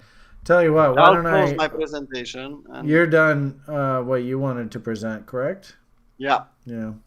So why don't I pop on back over and a couple things I'll just add to the conversation I heard Paul talking about. Actually, when I look at this Bitcoin dominance, this is the study that Colin put together, sort of happy versus unhappy altcoins and Bitcoin. yeah, I took the idea from him long time ago. So there is that W in the Bitcoin dominance, but interesting how it's kind of waffling here. And I did notice that Ethereum was perking up a bit. And of course that Litecoin just went crazy recently. So anyway, I don't mind the idea that altcoins can have a bit of a snapback, but I don't know how long lasting this will be. Only time will tell. So anything just in addition to this, something actually that I wanted to add to the equation that we didn't talk about tonight was I love following this NVT study and sort of the network. Is the network stressed? It's interesting how over the fall period the network actually was getting a bit stressed out there and then had to come back down. But notice it actually has gone and W'd out here a bit, which is a bit surprising. And not being like officially red, overbought, and stressed out. Still relatively happy. And there's that funny little bottom that's trying to come in here on the corn right now. And I just wonder, it almost feels as though we're in sort of a similar window as this. I still think that there's a hell of a lot of similarities with this cycle and previous ones. I suppose the market bottom, ideally we'd love to see out of this NVT study, you can see in January 2016, this thing actually flashed oversold signs. God, we'd love to see that. Having said that, it looks like, we're pushing up here. I actually don't mind the idea. Like I've said all along that I kind of like this kind of thing. We did this sort of bumping along, and I remember I was in Europe and people just sort of got used to and comfortable with the fact that Bitcoin was $6,000. Then we had like little rallies, and I get the feeling we're in this kind of phase right now. That we might actually see this thing perk up a little bit. The Bitcoin price have a nice little counter trend rally back into resistance, and then we roll over, and later on in this year we go down and hit those ultimate downside objectives that even Paul was pointing out earlier. So I thought that was interesting. The NVT study is actually pointing back up again. So we had sort of conjectured through the daily brief and stuff, although I don't know if I have it on this screen. I actually kind of like the idea that there's a cute little it's a bearish harmonic, so that means once the whole pattern is finished we should be looking for a bear move, but geez, now where the hell did I put it? I thought it was over here. But I wonder. This does not look like it though. This is January barometer stuff. Darn. Where the hell did I put that? I don't think it's over here. Maybe if I'm lucky it's up here. Boom. Is that it? Come on, Barbie. No, I don't see it. Darn. All right. Well, anyway, wasting time. Sorry about that, folks. I did have an interesting Bitcoin chart that I thought pointed. Maybe it's over here. Fingers crossed.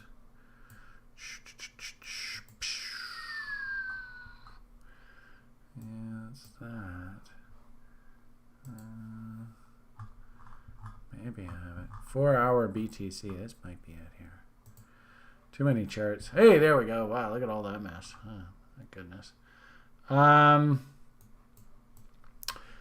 sort of been talking about this recently, that this range here, whoever won this battle will dictate, and it's fascinating how all we've done is just gone sideways through all this. That wasn't exactly what I wanted to show you. There was a really cool little harmonic that I had, but I can't seem to find it, which sucks.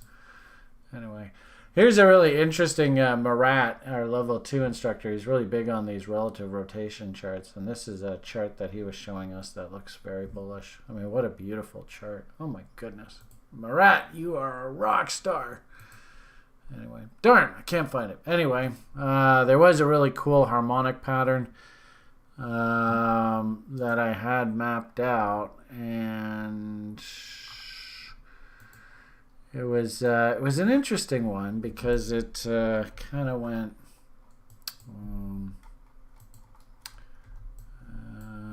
something along these lines. Where are we here? So X to A to B, C. And this one, it actually goes all the way up to, if I'm not mistaken, 1.618.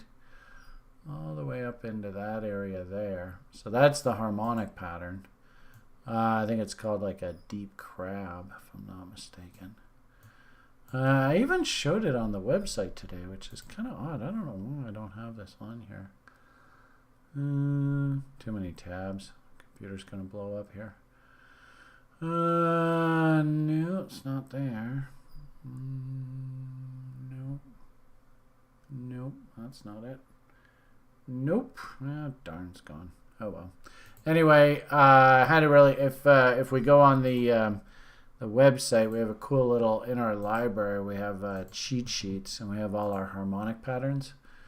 So if we're ever talking harmonics, we can always pull this up. So here is this deep crab, or I guess just crab, not a deep crab. But anyway, this pattern right here, the bearish crab. So you see 38.2, 38.2 all the way down to 88.6, and then a big moonshot all the way up to 1.618 up to 1.902. So if you can remember that image, in fact, here, why don't we just we'll go like that, and then we'll go like that. And we'll go copy, and then back to our Bitcoin chart, and we dump that in there. Boom, there we go. So you can kind of see the similarity in the pattern there. Boom, boom, boom, boom, boom, boom, boom, boom, boom, boom. So 1.618 up to 1.902. Now, why? What the hell do those numbers mean? Is that something special or something?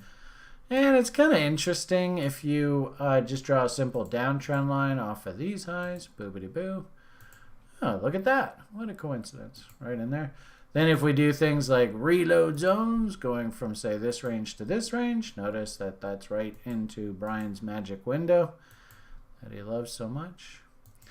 And then if we do things like fog and bombs, we can go off of this low up to here. Maybe we'll just make that a little crisper. And then we'll go boom. Oh, 4.669 lines up perfectly with that 1.618. And if you're like, well, that's an old one, how about this new one? And if this W does fire here, then this one will come alive. And notice that also is projecting the exact same 4669 level. So put it all together, I think I can make a pretty compelling case for price to work its way up into, what is this, 19,700 area, and then roll over. And that reminds me, like I said, of sort of this kind of action where you can see the NVT, it put in this funny little bottom and had one more burst up here to get overbought and all this red and start emming out, which got us ready for that final dump. I kind of like the idea that we're going to have this kind of little counter trend rally move right here. That's what it feels like. You can see this little counter trend rally is basically in the face of this M right here. So there's that M, there's Q little W, counter trend rally up into that resistance area. That would make sense to me. And then, like I said, I was a bit surprised when I saw that that harmonic there, and then all of this confluence all lining up here. So only time will tell, of course. We never know. But I did find that interesting. And then also, the final coup de grace of all this, and I absolutely love this because this is sort of my life's work, all coming to a head here. Our crypto breadth indicator is still technically pointing up. And interesting how the broader market, like some of Paul's names there, actually look pretty darn attractive. The broader crypto market is actually pushing to new highs while the big boys are kind of stalling out here a bit. So, and ironically enough, this is exactly what everybody's not expecting. Then we probably get some sort of rally, everybody gets all rah-rah bullish again, and then the SBF trials and all that kind of stuff kick in, and we start working our way back down again. I could very easily see that. So anyway, okay. So unfortunately, neither of us used the that cumulative volume delta. So my apologies. We can't really help you there. Verge, I got in at 2 sats.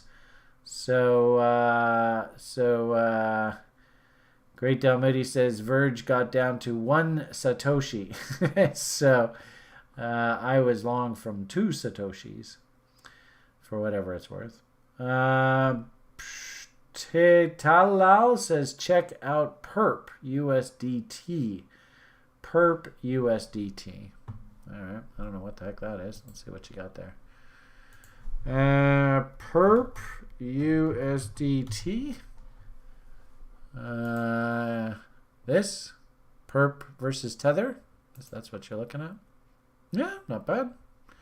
Again, if you can do a little bit of fundamental analysis, and hey, thank you very much, Super Google Lee. I appreciate it. Somebody gave us a big fat super chat donation. Thank you, sir.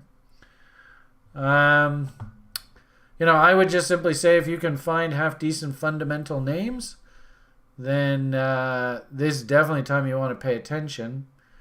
Is this thing cheap? Unfortunately, it's very difficult to come up with a sort of valuation metric. I don't know whether this is, I don't know what this is, to be perfectly honest with you. Just looking at the chart itself, I think the commentary of cheap versus expensive pretty much says itself. I think this is pretty darn cheap. Our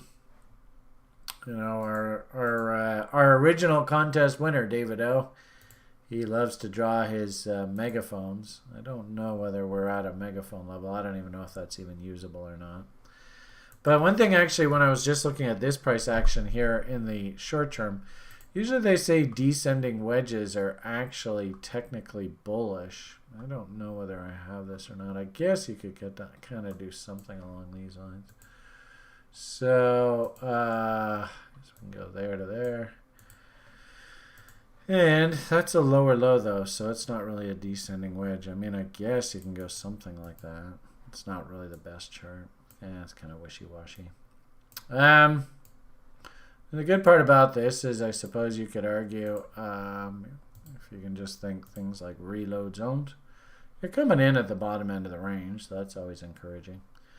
This is a cute little inside bar reversal right there. That's probably your bottom right there. And that level right there should be like sort of the line in the sand. You really, if you were a bull, you really didn't want to see this given. So the fact that we have broken the new lows does mean this thing is a little bit broken here in the short term. Maybe if you're lucky, we see something like an inverted head and shoulders come in on this. That would mean that you'd like to actually see a nice little counter trend rally up into this high. And following that, ideally you'd like this to be as horizontal as possible. And then following that event, what you'd really like to see is the market come down, test this low, and this right shoulder not go through that level. So there's probably something for you to watch if you want to kind of try and time a purchase. Look at me, I'm a market timer mom, that kind of thing. And then I would just simply say, what is the trend of this market? This is where the moving averages help out a lot. You can see the trend. Don't overthink this. I like to use the 13 EMA, 30 SMA. It's nice and simple, keeps it honest. You can see that's still very much pointing down. So the trend is still down, but at the same time too, darn cheap, and probably accumulatable. The only issue here though is, what is value? I have no idea what this thing is. I don't know how many coins are around. I suppose you could probably go and look at something like CoinGecko. I guess the question ultimately would be here, is what this thing is. Is it perpetual protocol? Why would you use this? Do they build a better mousetrap? Is it value? 98 million, total is going to be 150 million. That isn't overly light. It's not overly heavy. $36 million market cap, so there's a bit of money tied up in this thing. Fully diluted valuation, 57. That's almost twice what the current market cap is. Total value locked. I guess this is one of these kind of staking kind of things. So I can't really comment on the fundamentals on these things. I just don't know. What I would just simply say is, if you're going to invest your hard-earned money in these things, get to know the protocol. Why would you use this? I mean, it's ranked 436, so it's certainly not at the top of the list. Do you have any, I always teach my level 1 students, if you're going to be investing in things, at least trying to get in where the insiders are long. So do you have any kind of notion as to where the insiders own this thing? Fully diluted valuation, $3.34. What the heck does that mean? That sure is a hell of a lot of difference between where we are now. So that might be usable information in some sort of metric. It's trading at 1/10. It's fully diluted value, but I don't know what any of that means. So I can't really say anything here jumps out at me like, oh my god. If there was only like 1 million coins out or something like that, and you go on there and it's like, yeah, all the insiders we just did the initial, Genesis block or whatever that kind of talk is, and we're all long from this level, then I'd be like, oh my god, give me some, I want some now. Or conversely, if this thing's got like a really strong momentum story, I want to see, moving averages pointing positively. I want to see W's, weekly W's in price action. All that kind of fun stuff, which I just don't think we're there yet. So, anyway. All right, so that's my comment there. Mr. Big Fat Donation. Might as well speak specifically to him. He says, is it a good time to start DCAing in Doge and SHIB? I don't know what the relationship between SHIB and Doge is. I mean, was SHIB's kind of like almost like a funny meme spin-off of Doge? Conversely, opposite to what that last coin told us, you can see Doge actually does have a bullish moving average cross. And so that's why Doge actually gets a 6 rating in our screener. And there's not a hell of a lot of cryptocurrencies. There were a bunch of them that were all starting to get ready to rock and roll, and then we kind of melted down with that attack on BNB and Binance and all that. So the space did kind of calm down a bit, but it is interesting that Doge and Litecoin there are still hanging in. This kind of name here, you're basically playing. The way that I would approach this is you are literally buying a proxy on Alan. So, do you like Alan? The original reason why I got into Doge, I don't know whether I can show you this or not. It's always a challenge trying to find pictures while you're doing one of these shows.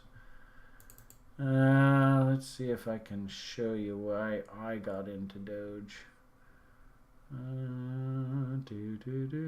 Where are the Doge kids? I originally got into Doge actually thanks to a site member Shane, and sure miss Shane. He's back east somewhere living the dream. Actually, it's kind of interesting. This is my connection with Doge. There's an image, eh? Wow, boo! Anyway, so I got to know the actual original developer of Doge really well. And actually, this is also a good analogy of why I was in Doge. There's Alex from Ubic. There's Shane. There's Andrew, old roommate. And actually, I haven't seen him in the crypto space in forever. I wonder whatever happened to him.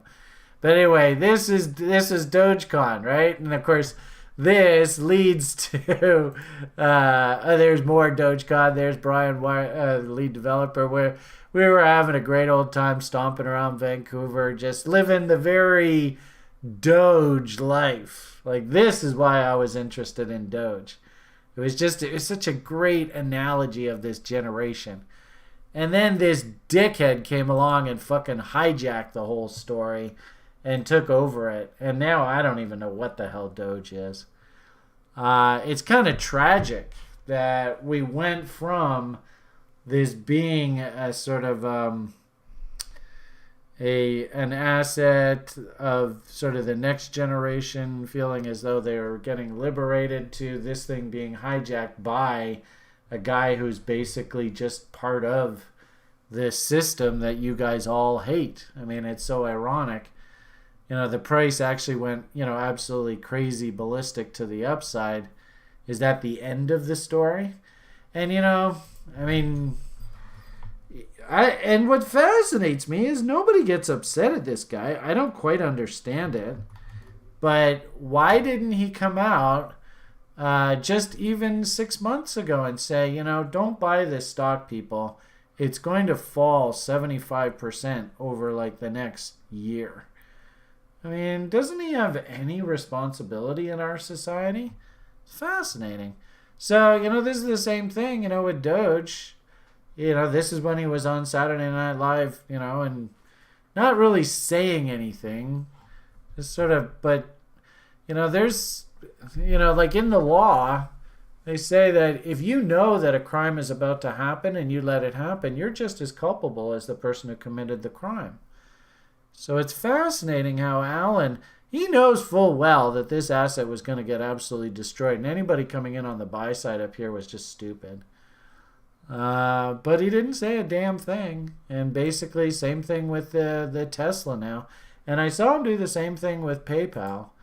So I don't know whether and frankly speaking, I've even said, I don't even really want to participate in the story because the reason why I was involved in Doge to begin with was, this world. This was the reason why I liked Doge to begin with. These guys were great.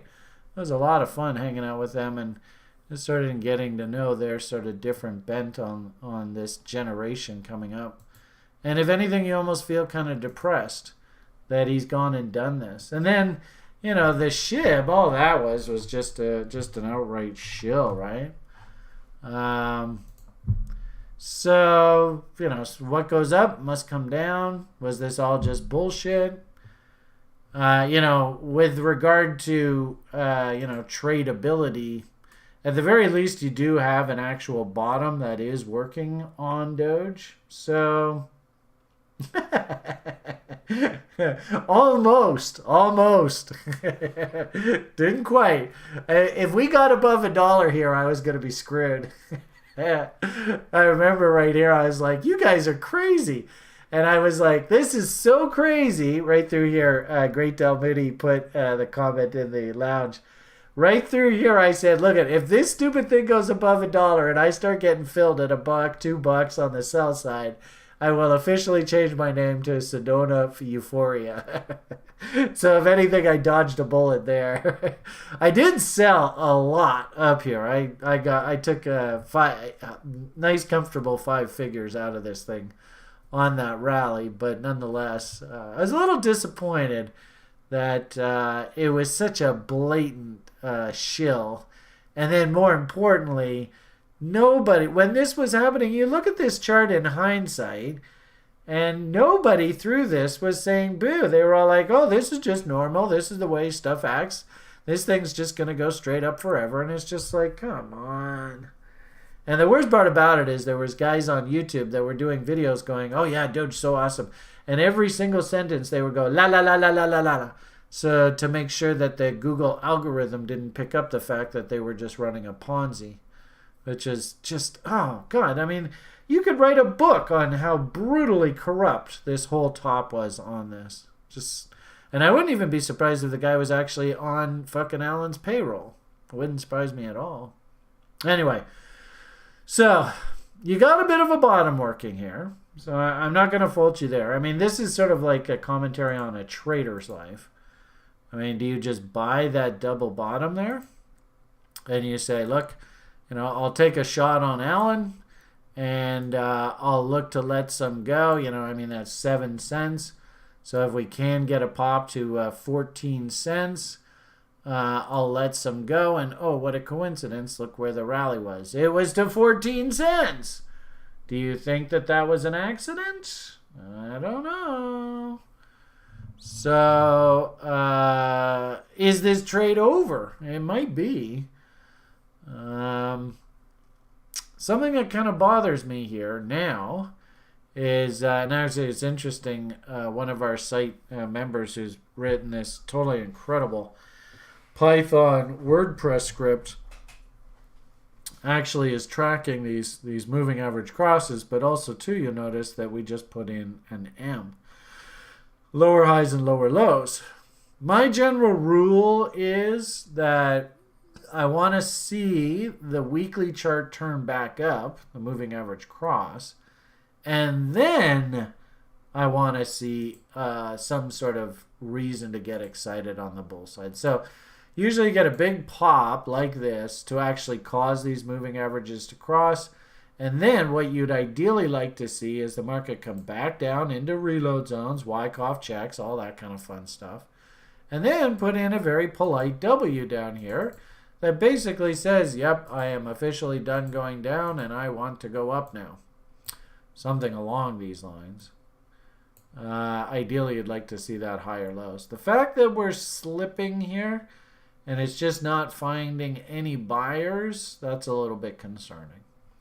So we never really did get the buy set up following this moving average cross. So I would say that, like I said there a moment ago, I do believe that this was a manufactured trade, and it doesn't surprise me one bit that we stopped right up in this sort of 14, 15, 16 cent area. And really, I might even argue that the trade itself was actually this, down, up, down, breakout. So probably the best way I think to look at this is remember what we really want to see. And remember, these bottoms usually take a good 6 months to develop. So, maybe even start there. And you say, okay, well, what's 6 months? And that's sort of like there. What I really want to see is I want to see what they call a saucer bottom. Some sort of swish. And then, if we do happen to get this price action, and we're starting to climb the wall of worry, then as we're going along, right, we're just constantly hunting buy setups like in this window, and this window, and this window. Do W's come in? Are they bullish bots? Whatever. And we climb the wall of worry. So trading-wise, I mean, I did like the fact that the moving averages have crossed. I thought that was a good sign. So that's constructive. And I would probably also imagine too, and I don't quite understand it, but it is what it is. Alan seems to be quite a popular public celebrity. So the simple fact that he is associated with this, with the whole Twitter experience, I think to a certain degree it's going to maintain a bid, and it probably will do great things this coming cycle. Is this a trade per se here right now? Not yet for me.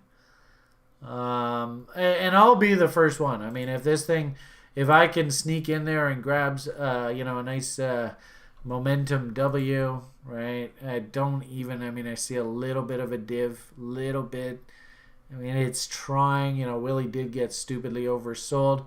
So, if I did see a nice little W come in here, I might take a serious look because those weekly moving averages have already turned up. But as I said, I'm a little disappointed that we just keep making lower highs and lower lows here. So can I please see some sort of W here?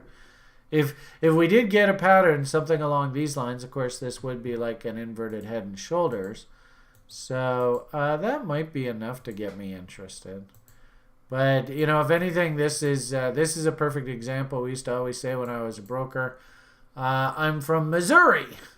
So what I need to see, right, Missouri is the show me state. What I need to see is some bullish structure here. Also, another thing that's a little disturbing. Notice, when this thing W'd out, great looking signal right in here. And notice the volume started to really ramp up here. But I don't see any buying interest here. This thing is just absolutely dormant. So, like I said, I think you're probably going to need to see a little bit of firming up. Let's go sideways. Let's maybe create this inverted head and shoulders. Let's get these moving averages turning back up. Notice how the moving averages turned up on that breakout there. So let's get these moving averages turned back up, and then we can start getting bullish again. For now, I think it's just hurry up and go sideways. As I said about that SHIB, I don't even really know how closely related these two are.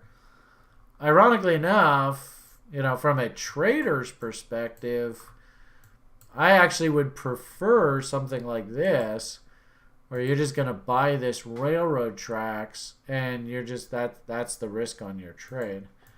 So buy that level, risk to a break of this railroad tracks, and you're looking for a pop back up into 200 SMAs. Wicks and tails like to be eaten, that kind of thing.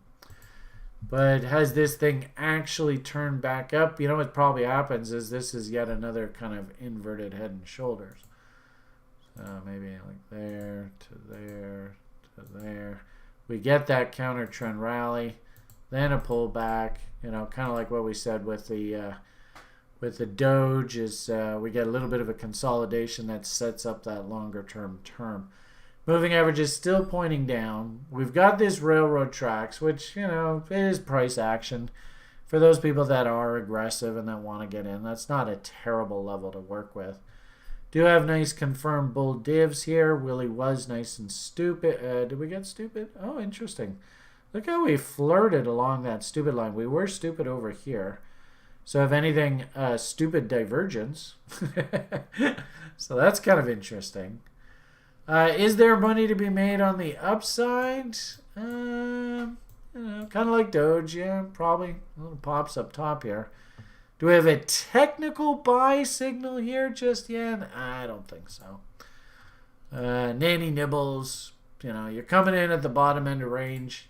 Paul and his range traders, I'm sure they probably look at something like this and go, God, I got to totally buy that bottom down there. So it doesn't look like we broke. Looks like we came down into this candle body low. So good part about this kind of trade, unlike the Doge, is this gives you a pretty respectable risk window. I don't think technically it's actually turned back up. Big fat W's, rising volume, all that. But coming in, at least at this level, you got a pretty well-defined risk window. as Hogue would say, this is a cheap trade. So, I think I saw Great Del Moody over there say that, maybe in altcoins and venture cap names, maybe we use the 78.6 to 88.6 as our reload zone. And this gives you a pretty cheap trade. You're going to find out pretty quickly if you're wrong. If we break this low, then there is no bottom, and this thing probably is A, B, C, D, and it's heading lower. So it gives you a pretty small risk window. And then, zoom out. If you could sell half on a double, what is that? That's 843. So could we get a move back to, I guess, 1600 or so, which would be up in this area. Basically a test of these highs.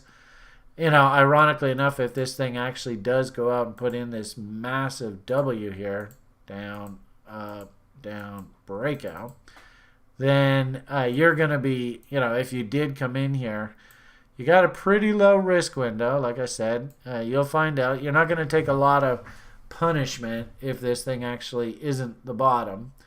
You'll be selling halves on doubles on the break of this high.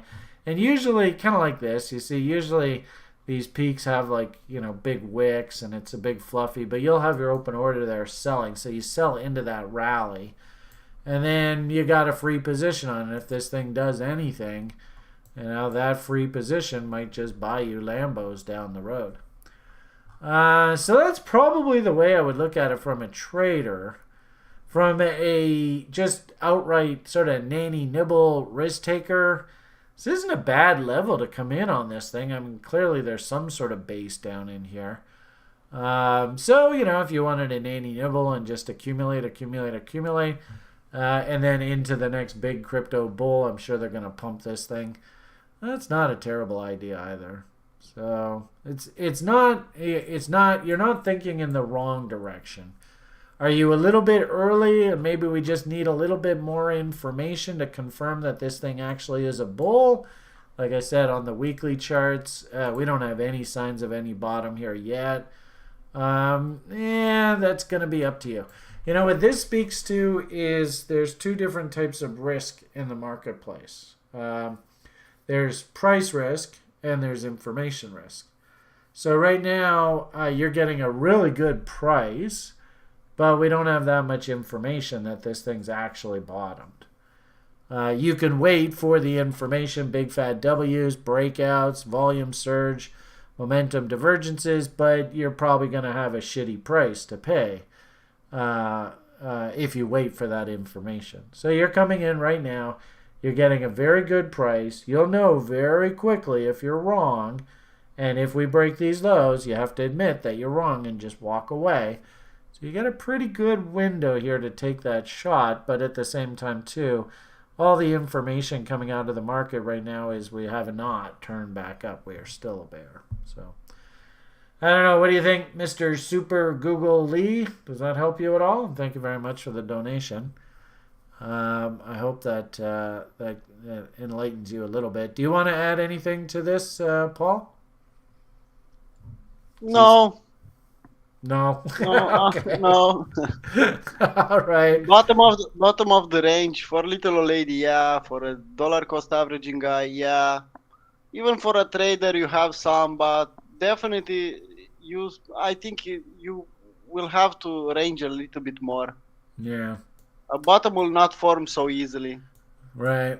If anything, we just moved on the weekly basis to new lows, so it probably is going to need a little bit more time to actually start looking like a W. So, anyway. All right. Well, thank you very much for the donation, sir. I hope that that input helps you. We didn't get a heck of a lot of requests here this week. So yeah, I see that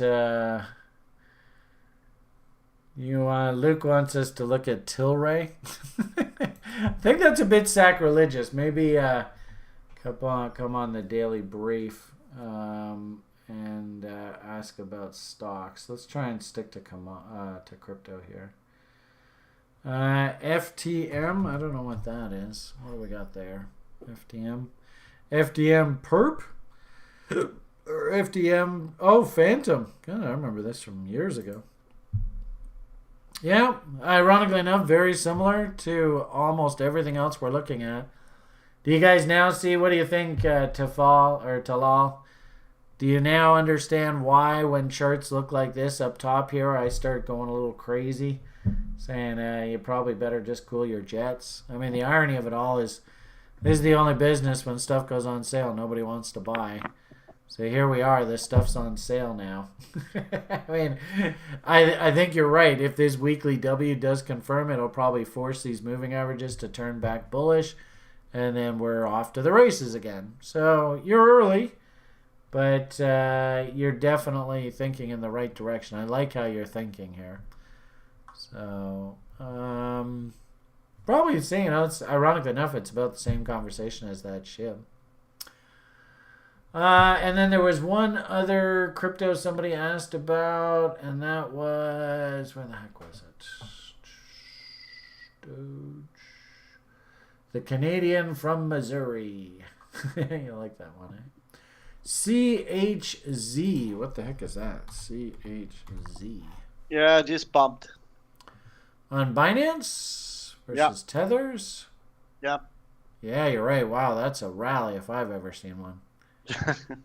On the hourly chart or 4-hour chart, but it's going back down. Was just a pump. It's not a bad little level. Well, probably there were some guys. This is a really good analogy. Have you ever heard me say look left? So, we're coming screaming down here, and you're like, where the hell is this damn thing going to stop going down? And the irony of it all is you want to look at this line right there, that line right there, and that line right there, also that line right there. Like, look left. Where is it going to stop? So if we did that, right, you'd go there. Oh, what a surprise. Look where it turned. So it's not really shocking. Probably also, too, we'll call it Great Del Moody's trade location, 88.6. That's always a handy level to keep in mind. Trend, we're coming off of a fairly hard dump here. And this is kind of what we saw kind of like out of a few of these alts. Doge hasn't crossed back bearish on the moving averages, but we might see this happen. So now that we've crossed back bearish on this weekly chart, I got to start seeing some structure again to get this thing to turn back up. Your daily chart. There is your rally. This is actually one of the reasons why I like using a 30 SMA. You can see we rallied right into that level and then stopped. You could probably go down to like lower time frames. If you start seeing 8s and 9s on your Tom to mark, that's probably a good sign that there's probably some sort of pivot coming. And then, does this rally make sense? What are some levels that we should have been thinking about? Just looking at this back and forth, that high looks kind of relevant, so we could go there to there and do all our reload zones and call in dump chaser zones and all that kind of fun stuff. Probably stopped in one of those. Boom. So let's see what we got here. 38.2, right on the nose. Doink. Also, too, you notice, again, remember I said, like, look left. Where's a key pivot? That's obviously a key pivot. So we stop there, 38.2 there. And the coup de grace, what do you think the odds are? This was a Foggenbaum level off of this W. So if anything, a really good lesson for all of you guys to take away from this is just to give you sort of a visualization. Are we near the end of this move, or is it just getting started? Go back and see where the W actually came in. And it looks like the W here was down, up, down, breakout. So there's the W. Draw your Foggenbaums, and oh, gee whiz. Notice how 4669, 38.2, that key high. Is there also a gap right in here? Looks like there might be. Yeah, so anybody who works with me, anybody who takes a level 2 program, excuse me. Yeah, but I learned it at level 1. They learn that gaps get filled in about 90% of the time. So gaps work as an excellent price objective. So now, ironically enough, if you're thinking 3 reasons for a trade, Why would I be thinking the market's going to stall here? 4.669s, 38.2s, horizontal support and resistance, price gap, and actually this is also original market structure fail level. So it kind of makes sense why the market stopped where it did right there. So yes, this is a pump, but and also too, when you see this happen, you should always ask yourself, all right, if I was Mr. Trader Dude and I stepped in on the long side here at 10 cents, where am I likely to want to be a seller? So at 11 cents, it's actually not really much of a rally. That's only about 10%. So I don't know whether that's actually it for the rally on this thing. I would expect them, believe it or not, to try and take this thing up to like 20 cents. But that's probably asking way too much. So usually what ends up happening with these, and this will be sort of a determinant as to whether I'd actually like to take the trade or not, is I'll look at this bottom and say, what's a realistic shot for me to get a double?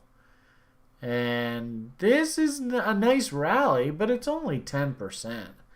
So it's not really worth my time to really pay attention to a name like this too much.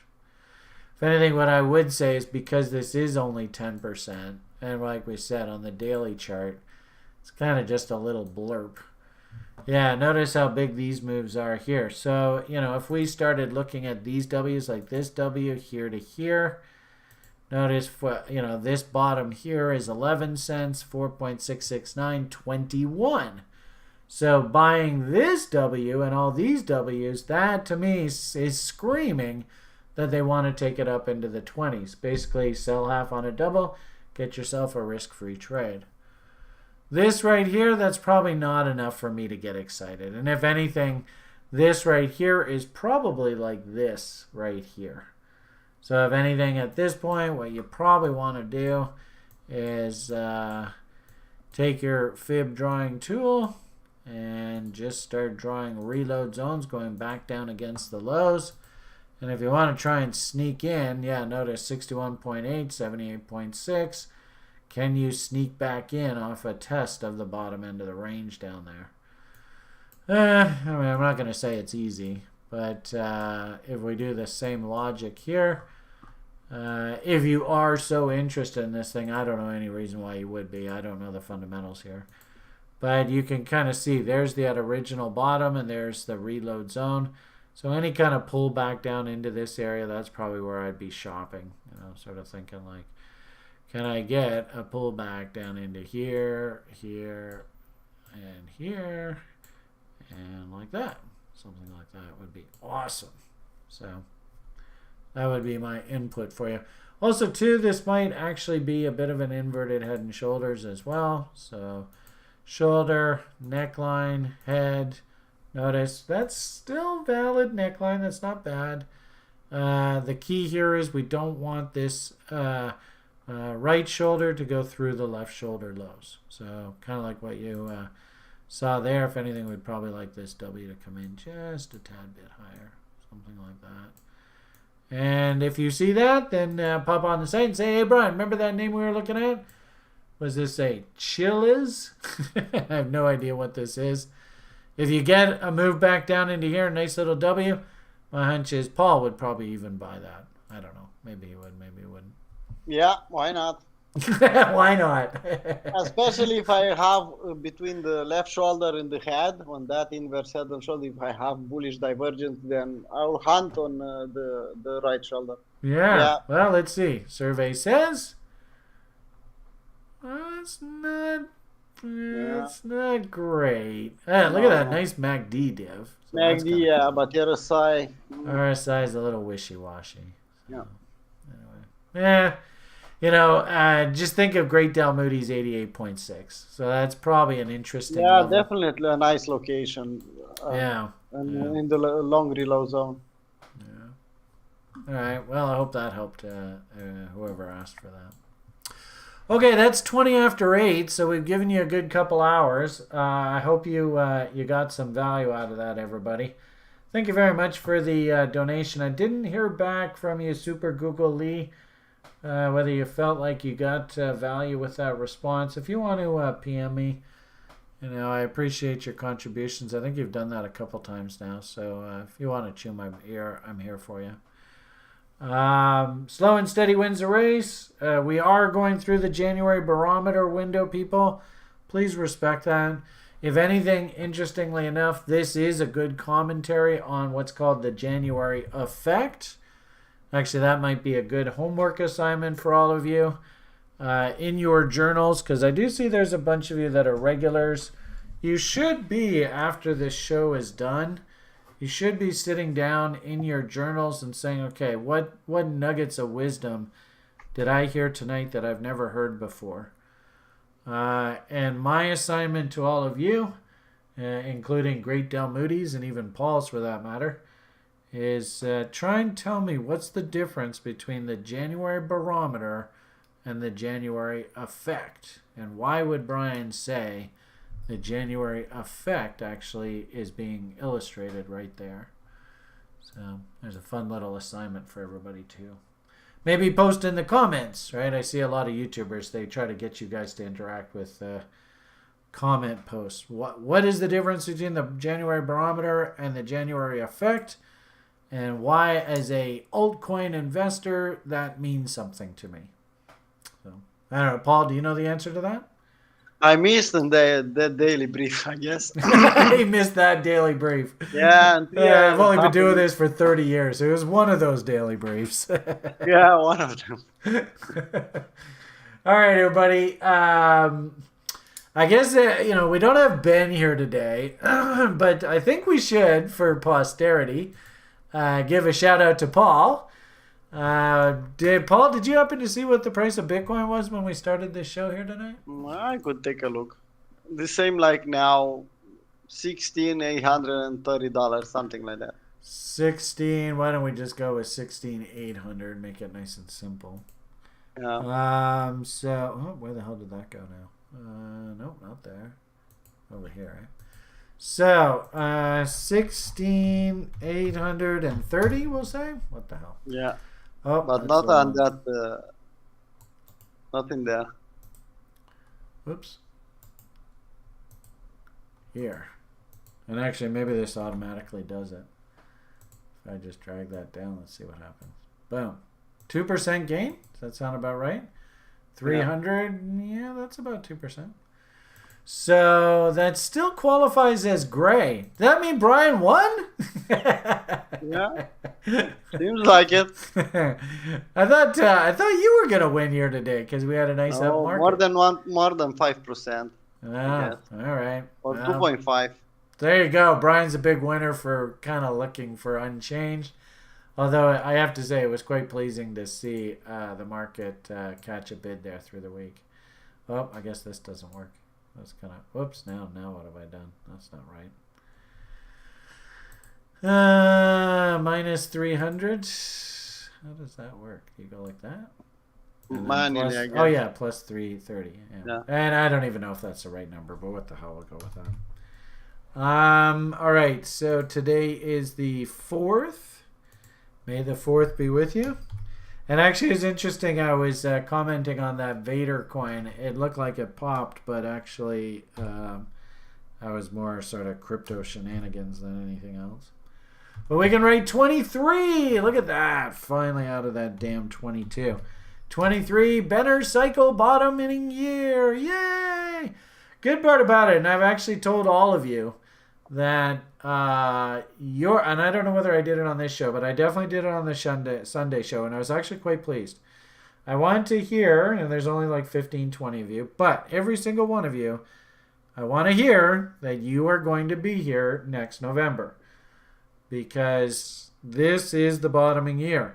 And once we're in November of 2023, then I can officially say we got about 2 or 3 years of good times ahead of us.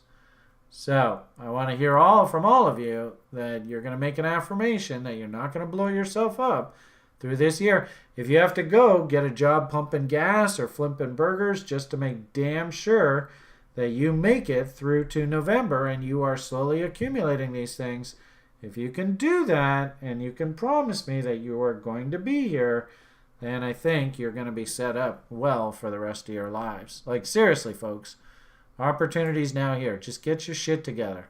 I don't know how to say it in Romanian, but I think that's going to be my quest. Because my partner here won't swear on air.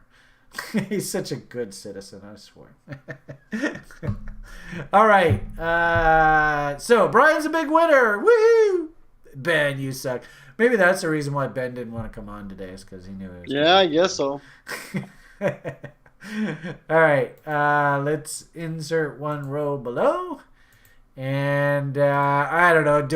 Should I even bother asking? It's either a 1.5 or a 2. So what is it? 2. 2. All right. Mr. Bull's going full on face rip here. So if anything, maybe that's a good sign. Ben, we'll leave you to make a prognostication when you're done family outings. And then Brian, actually, I'm not going to go 2, but I'll definitely go 1. I feel as though a nice little counter trend rally is due. I think the space just feels way too negative. But having said that, it's just an opinion. It doesn't really make a hell of a lot of difference. I think I told you for the record, because I'm running an algo trading plan on Bitcoin this particular term for fun. I am long right now, so just long and strong. Okay, I think we'll leave it at that. Thank you very much, Paul. I mean, Paul, you want to do any closing thoughts for these good people? Nothing new on my part. All right. Great Dalmidi says, join Paul's Discord group if you want to hear him swear. All right, there you go. All right. I still got to buy that Romanian to English dictionary, though, so that could be a problem. Yeah. No, I'm swearing in English. In English, yeah, there you go. So then that way his neighbors don't get all upset at him because they don't know what the hell he's saying. All right. Something about treating your business. How does that expression go again? Trading like a business and market will treat you like a king. Those wise words, people. Yeah. I would definitely respect that. If you can, take advantage of our raffle. And to be perfectly honest, the price that we pay, the price that we charge for our education program, like Paul's level 1 program, you see what kind of a trader he is. I mean, under $1,000 in this hyperinflation world. That, in my opinion, is a steal unto itself. But nonetheless, if we can make it an even bigger steal by giving it to you for free because you won the raffle, well, then what the hell? Let's go for it. So sign up. Maybe leave questions, comments, concerns. I gave everybody an assignment, so all 20 of you, I'd like to see you tell me what's the difference between the January barometer and the January effect. Hopefully you feel like you're learning and you're getting good value out of this experience. PMA for the win. And I think the only thing left for us to say tonight, all you good people, is, and I'll take us out this week, Hardy, bye for now.